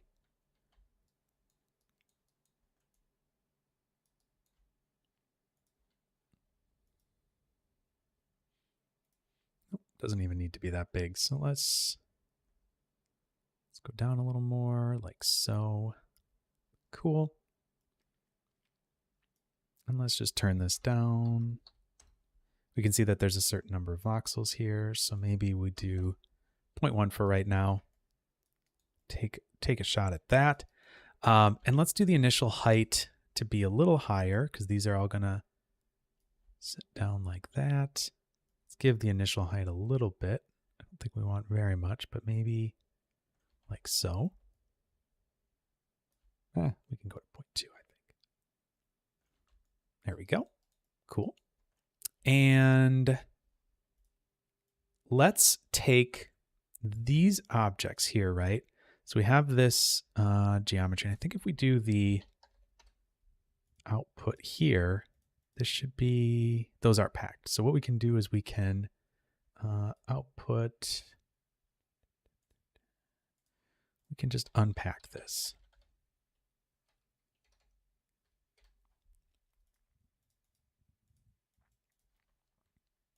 Should be fine. It's a pretty low resolution simulation, so nothing too crazy there. We've got that unpacked. And let's see if we can't project this height field.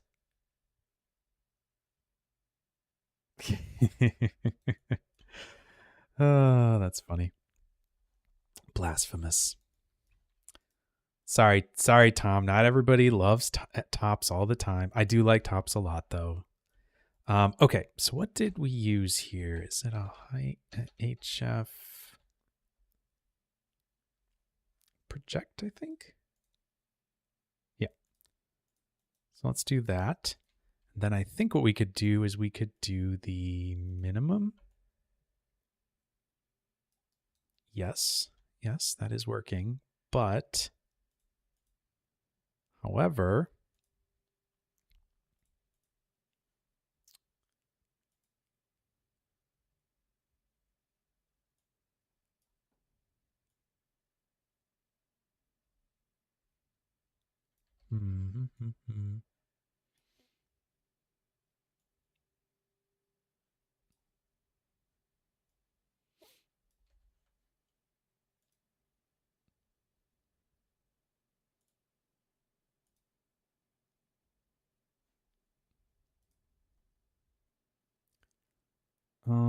okay, let's see here. Can we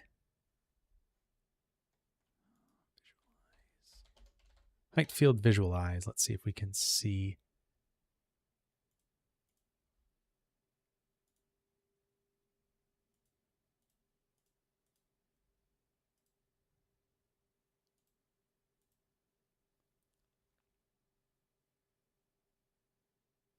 Okay. No, I just wasn't sure if we were getting anything there. Is it that the resolution is too small? Is that what's happening here? No. I think it's that we have our mesh is too fine, or is too, let's just see if we can add a little bit of geometry to this.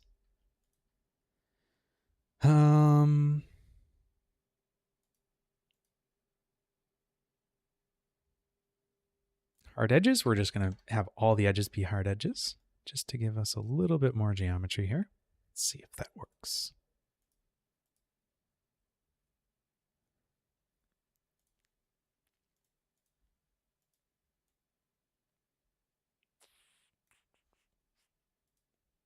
Oh, there we go. That was my problem. That's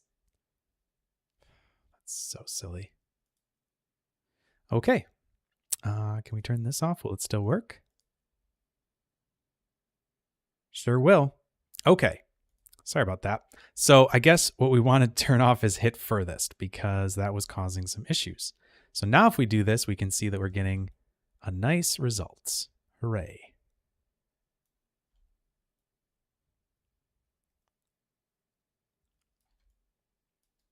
Great.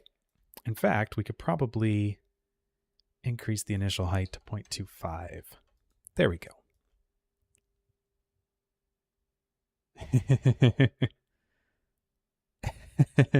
Brain grapes. Yeah, I don't know. We can do another Q&A thing sometime soon, I guess. But yeah, it really all depends on what folks are interested in. So yeah, I mean, it's yeah, I'm glad you enjoyed it. Get some sleep, and yeah, we'll talk again. We'll see you again on here soon.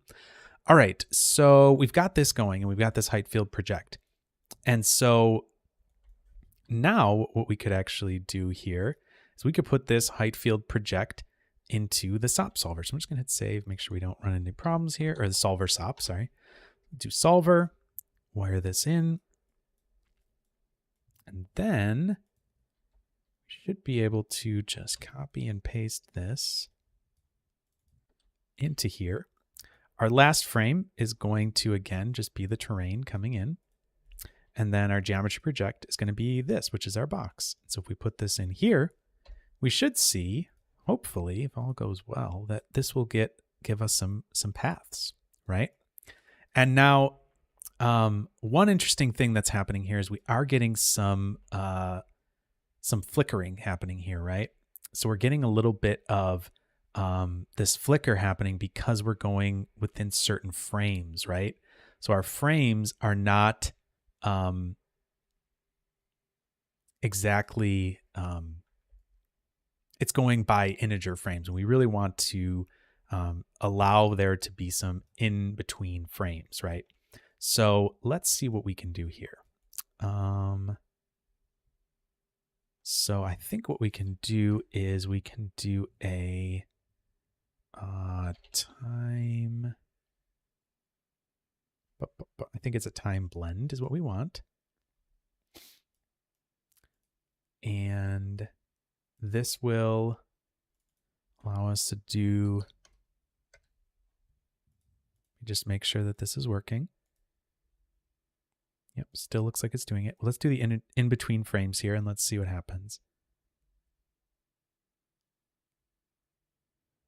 Looks like we're good here. So it looks like we can now, so what we're doing with this time blend is giving ourselves in between frames on that geometry. It's interpolating between those integer frames.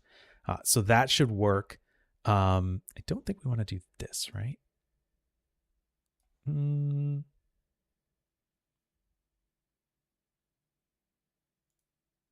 Let's just leave that. I think that's fine. And we're unpacking it. Great. I don't think there's going to be any problems there. Yep, cool. And then we're going to pass this into the solver, and maybe we can add a couple substeps in here. Maybe we'll do like 4 substeps and just see if that gives us any smoother results. It looks like it definitely is giving us a little bit smoother results here. So I'm going to turn this off actually. And there we go. It looks like we're getting quite a bit smoother results. We could maybe go up to 5 substeps. And now you can see here for sure we're getting much smoother results. And mainly what we're seeing here is a result of the sharpness of the height field and just like how sharp that edge is basically. And so what we could do is we could come in here. We could do our height field project step, for example. Let's see here if we go down here and I was going to say we could smooth it, but we would really need to have it output a mask where that's happening and have it only be smoothing around that. I wonder if, let's just see here. Let me see one other thing here that could be interesting. I'm going to go up, just take a look at this and turn on this super sampling. I wonder if that does anything for us. Nope, doesn't look like it. Guess not. Wasn't sure what that would do. Doesn't look like it does anything good for us. Hey, thanks for the shout out from Pears. Thanks for watching. Glad to have you on the stream. Okay. So yeah, I think what you would have to do with this is you would need to so I'll turn off super sampling. You would need to take this and then height field blur, probably blur it a little bit. Not that much apparently, but just a little bit. Like so. And then you would need to make sure that you're only blurring what you're bringing in from that specific frame. So I think then, so I think what we would need to do is height field blur here. But the problem is it's going to continue to blur it out. So it's going to blur it and then it's going to slowly soften its way out. And that's not exactly what you want. It's kind of an interesting effect, but definitely not what we want. So what we would want to do then is do a is there like an HF transform? No.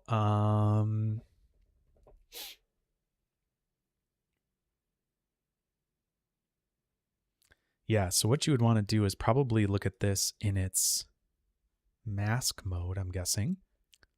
Let's take a look at that.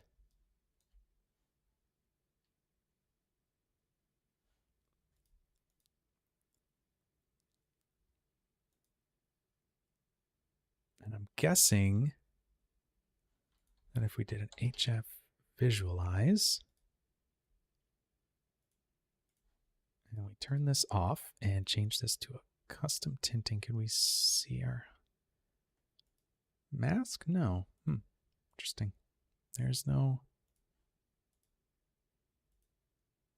either side? No.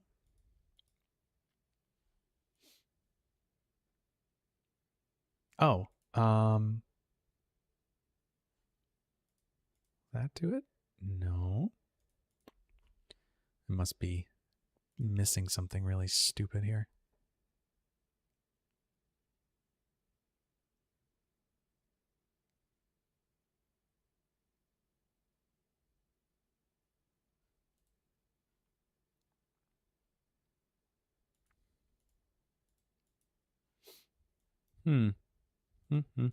Okay. Well, anyways, what you would need to do basically is you'd need to blur that before adding it over to before adding it into your height field, and then that way you're only getting the specific blurred values on the first initial frame that you're adding in, and then that way you're not blurring it every subsequent frame. But so really, maybe what you would do is you would do an H.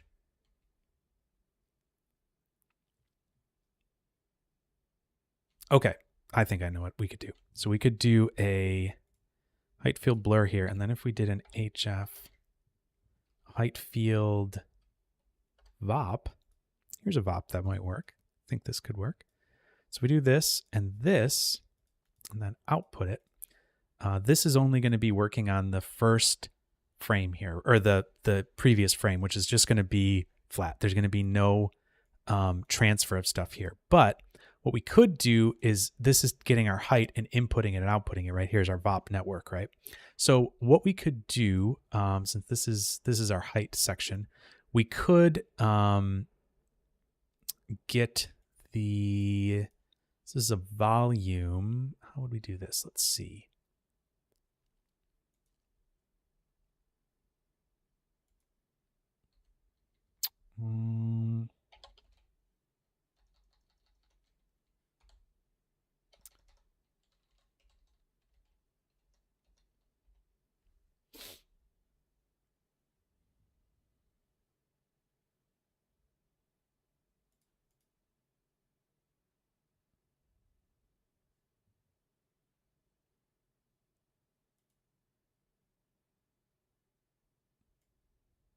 All right, sorry, I'm just thinking through this right here, like this and this.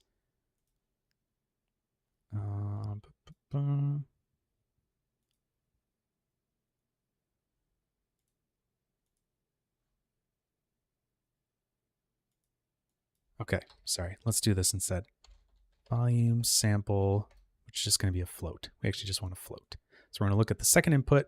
We're going to get the sample position here, and then the volume value. If we put it in there, let's see if that gives us the same thing, and it sure does. So that's great. So that means we're sampling the second input and putting it into the height field. So that's great. So what we actually want to do is we just want to take the two of these and set this to minimum.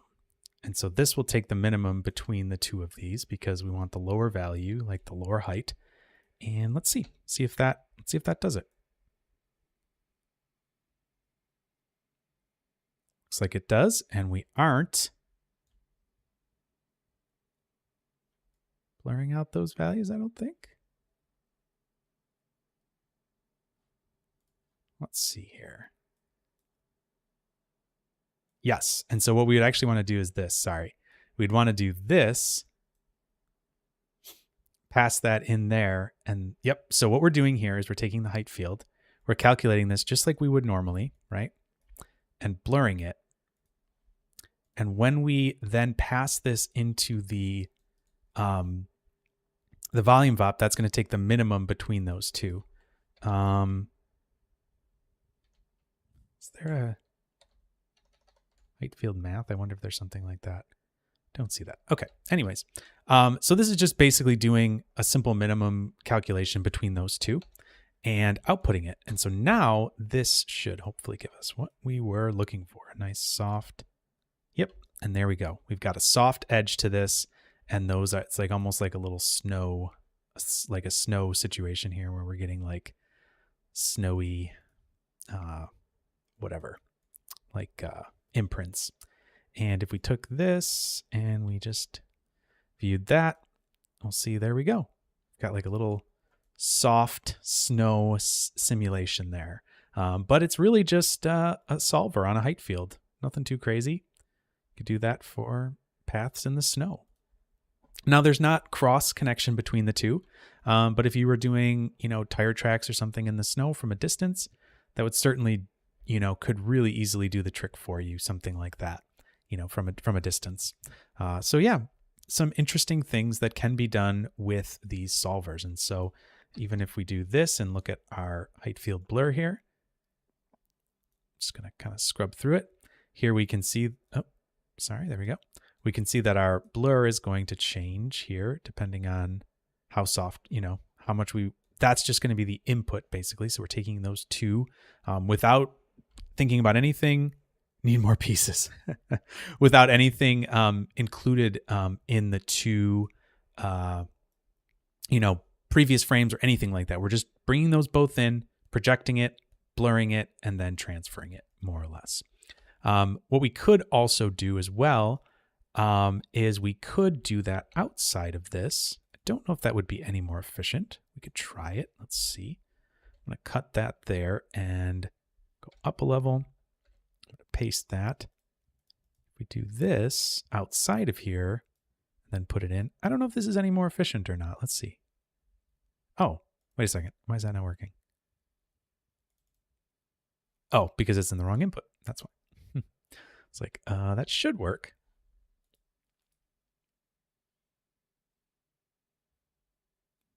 Seems slower actually. Oh, and it's not doing it. Yep. So this is only doing it on certain frames for us, and it's not interpolating it. So that is actually worse. So we will do it in here like we were doing before. So we use input 1, input 2, wire that in there. This should give us a nice smooth results.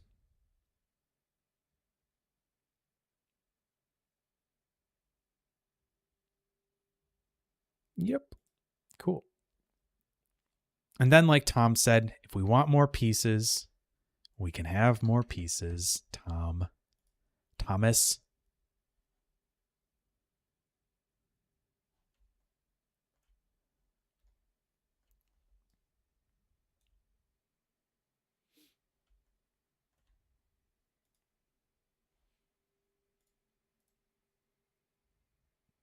Yeah, there we go. Little height field solver SOP setup. Kind of interesting, gives you a little something to think about, and more ways you can play around with this and get into interesting results from it. So yeah, hopefully that gives you a good sense of what this sort of what this solver is good for and what type of effects the the slow thing here is unpacking every frame. Yeah, probably. I mean, not super slow, actually. Pretty fast.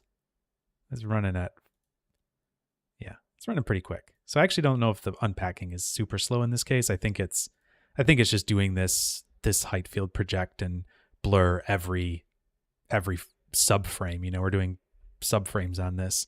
So I think that's partially what is slow there. And maybe, just out of curiosity, how much faster does this feel?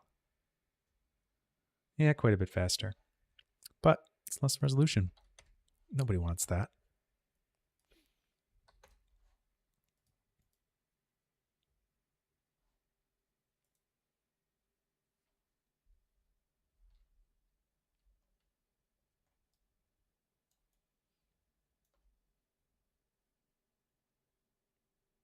Put the inside of the solver in a compile block. Oh, Tom, you're so painful. Would that even help? I don't know. Would that help? How about you can do that and post your...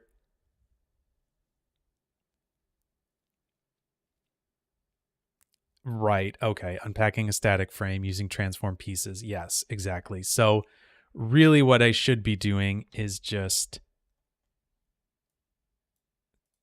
doing this, which is unpacked, and then transform pieces here, and then template points would be these. This would be output.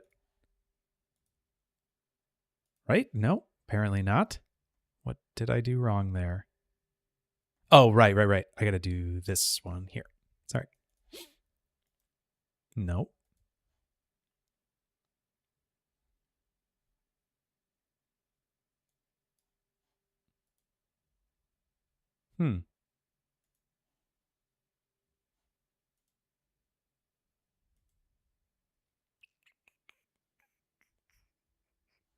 Why would that not work?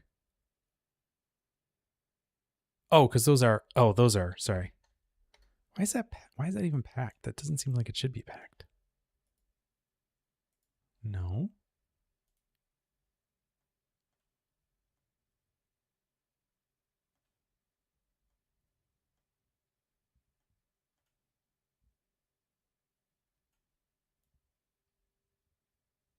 Oh, right. Well, I think either of those could probably work. Yes, you're right.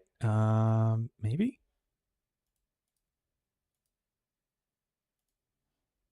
Nope. Hmm.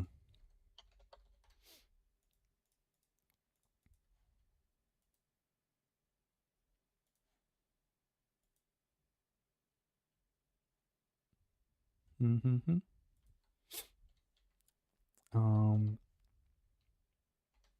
Just out of curiosity, if I do this, does that help anything? Nope. Does not. Oh, wow. Well, there you go. Look at that.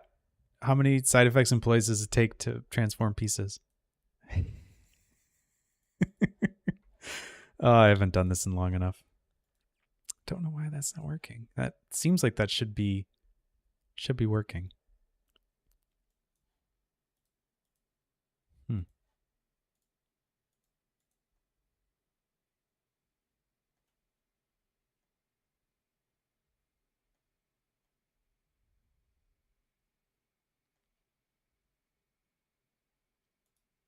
I don't know. Anyways, unless you have any other ideas there, Tom, I'm gonna start wrapping things up anyways. I think this is a good stopping place for the stream. Hopefully you learned a little something tonight. Got a little something out of this. I'll be curious to see what Tom is about to say, but yeah, if you have any other questions before we kind of close the stream up, happy to try to entertain any more questions. If you have suggestions for future streams, you can always throw that into the Discord. That was where I got the idea for this one because somebody was asking about it.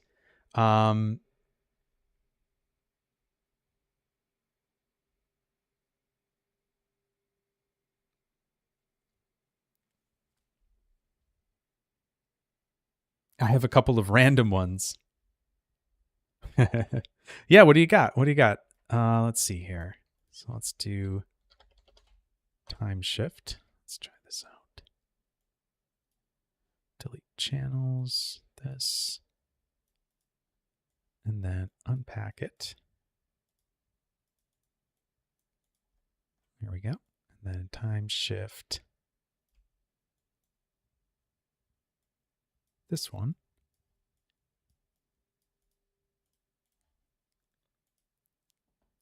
Yeah, that's going great. Everything's going just wonderful. Just try one more thing. This and this.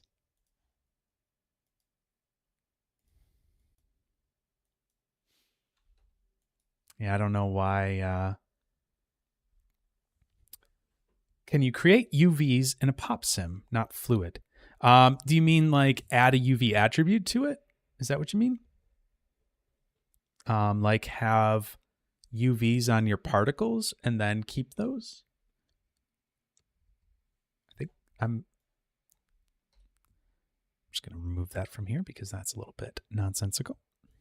Not working, so I don't know why. But anyways, there we go. Yeah, crossfader. I'm not sure what...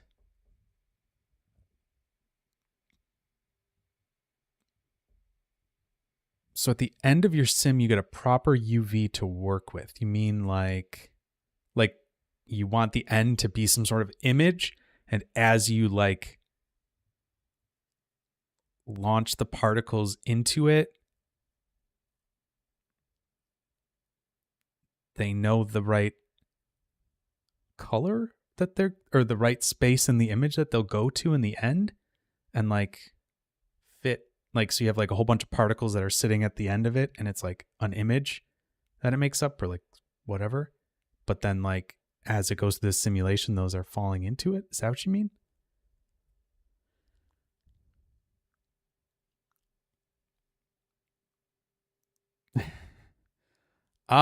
So I think for something like that, for something like a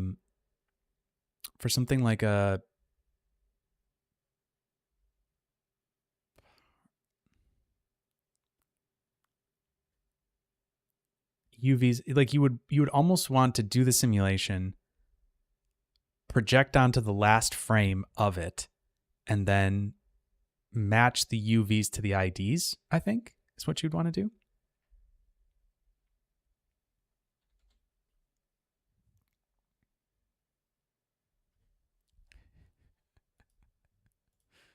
Yeah, I think that would be the answer, Crossfader. I think that would, like, if you want, like, say you wanted to have a finished image that was like the Houdini logo on like some particles or something like that, and like they all fall into a pile, then the pile has like the Houdini logo like projected into it. Well, you'd want to project your UV onto that, right? And then obviously you texture in that UV space. The UVs to wrap or bend in the direction of a curve.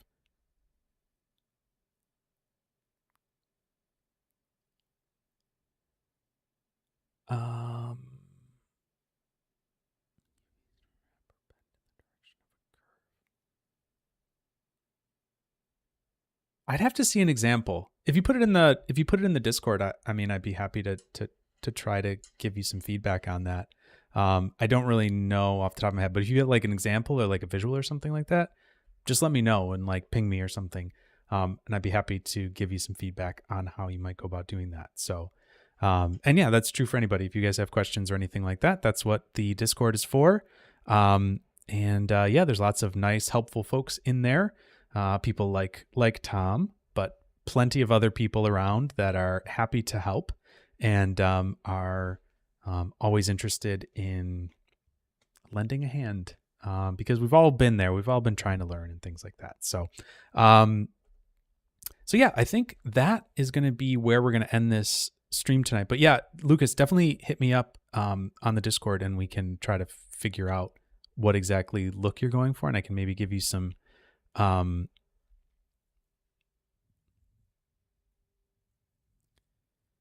Cool. Currently, I'm using a transferred curve U and a calculated distance from a curve to map my UVs post-sim. Yeah, I'd have to see an example and just think about how I might go about that. Like if you've got like a reference or anything that you're working off of, that would be really, I think, really helpful. So cool. All right. Well, great. I think that's going to end it for tonight.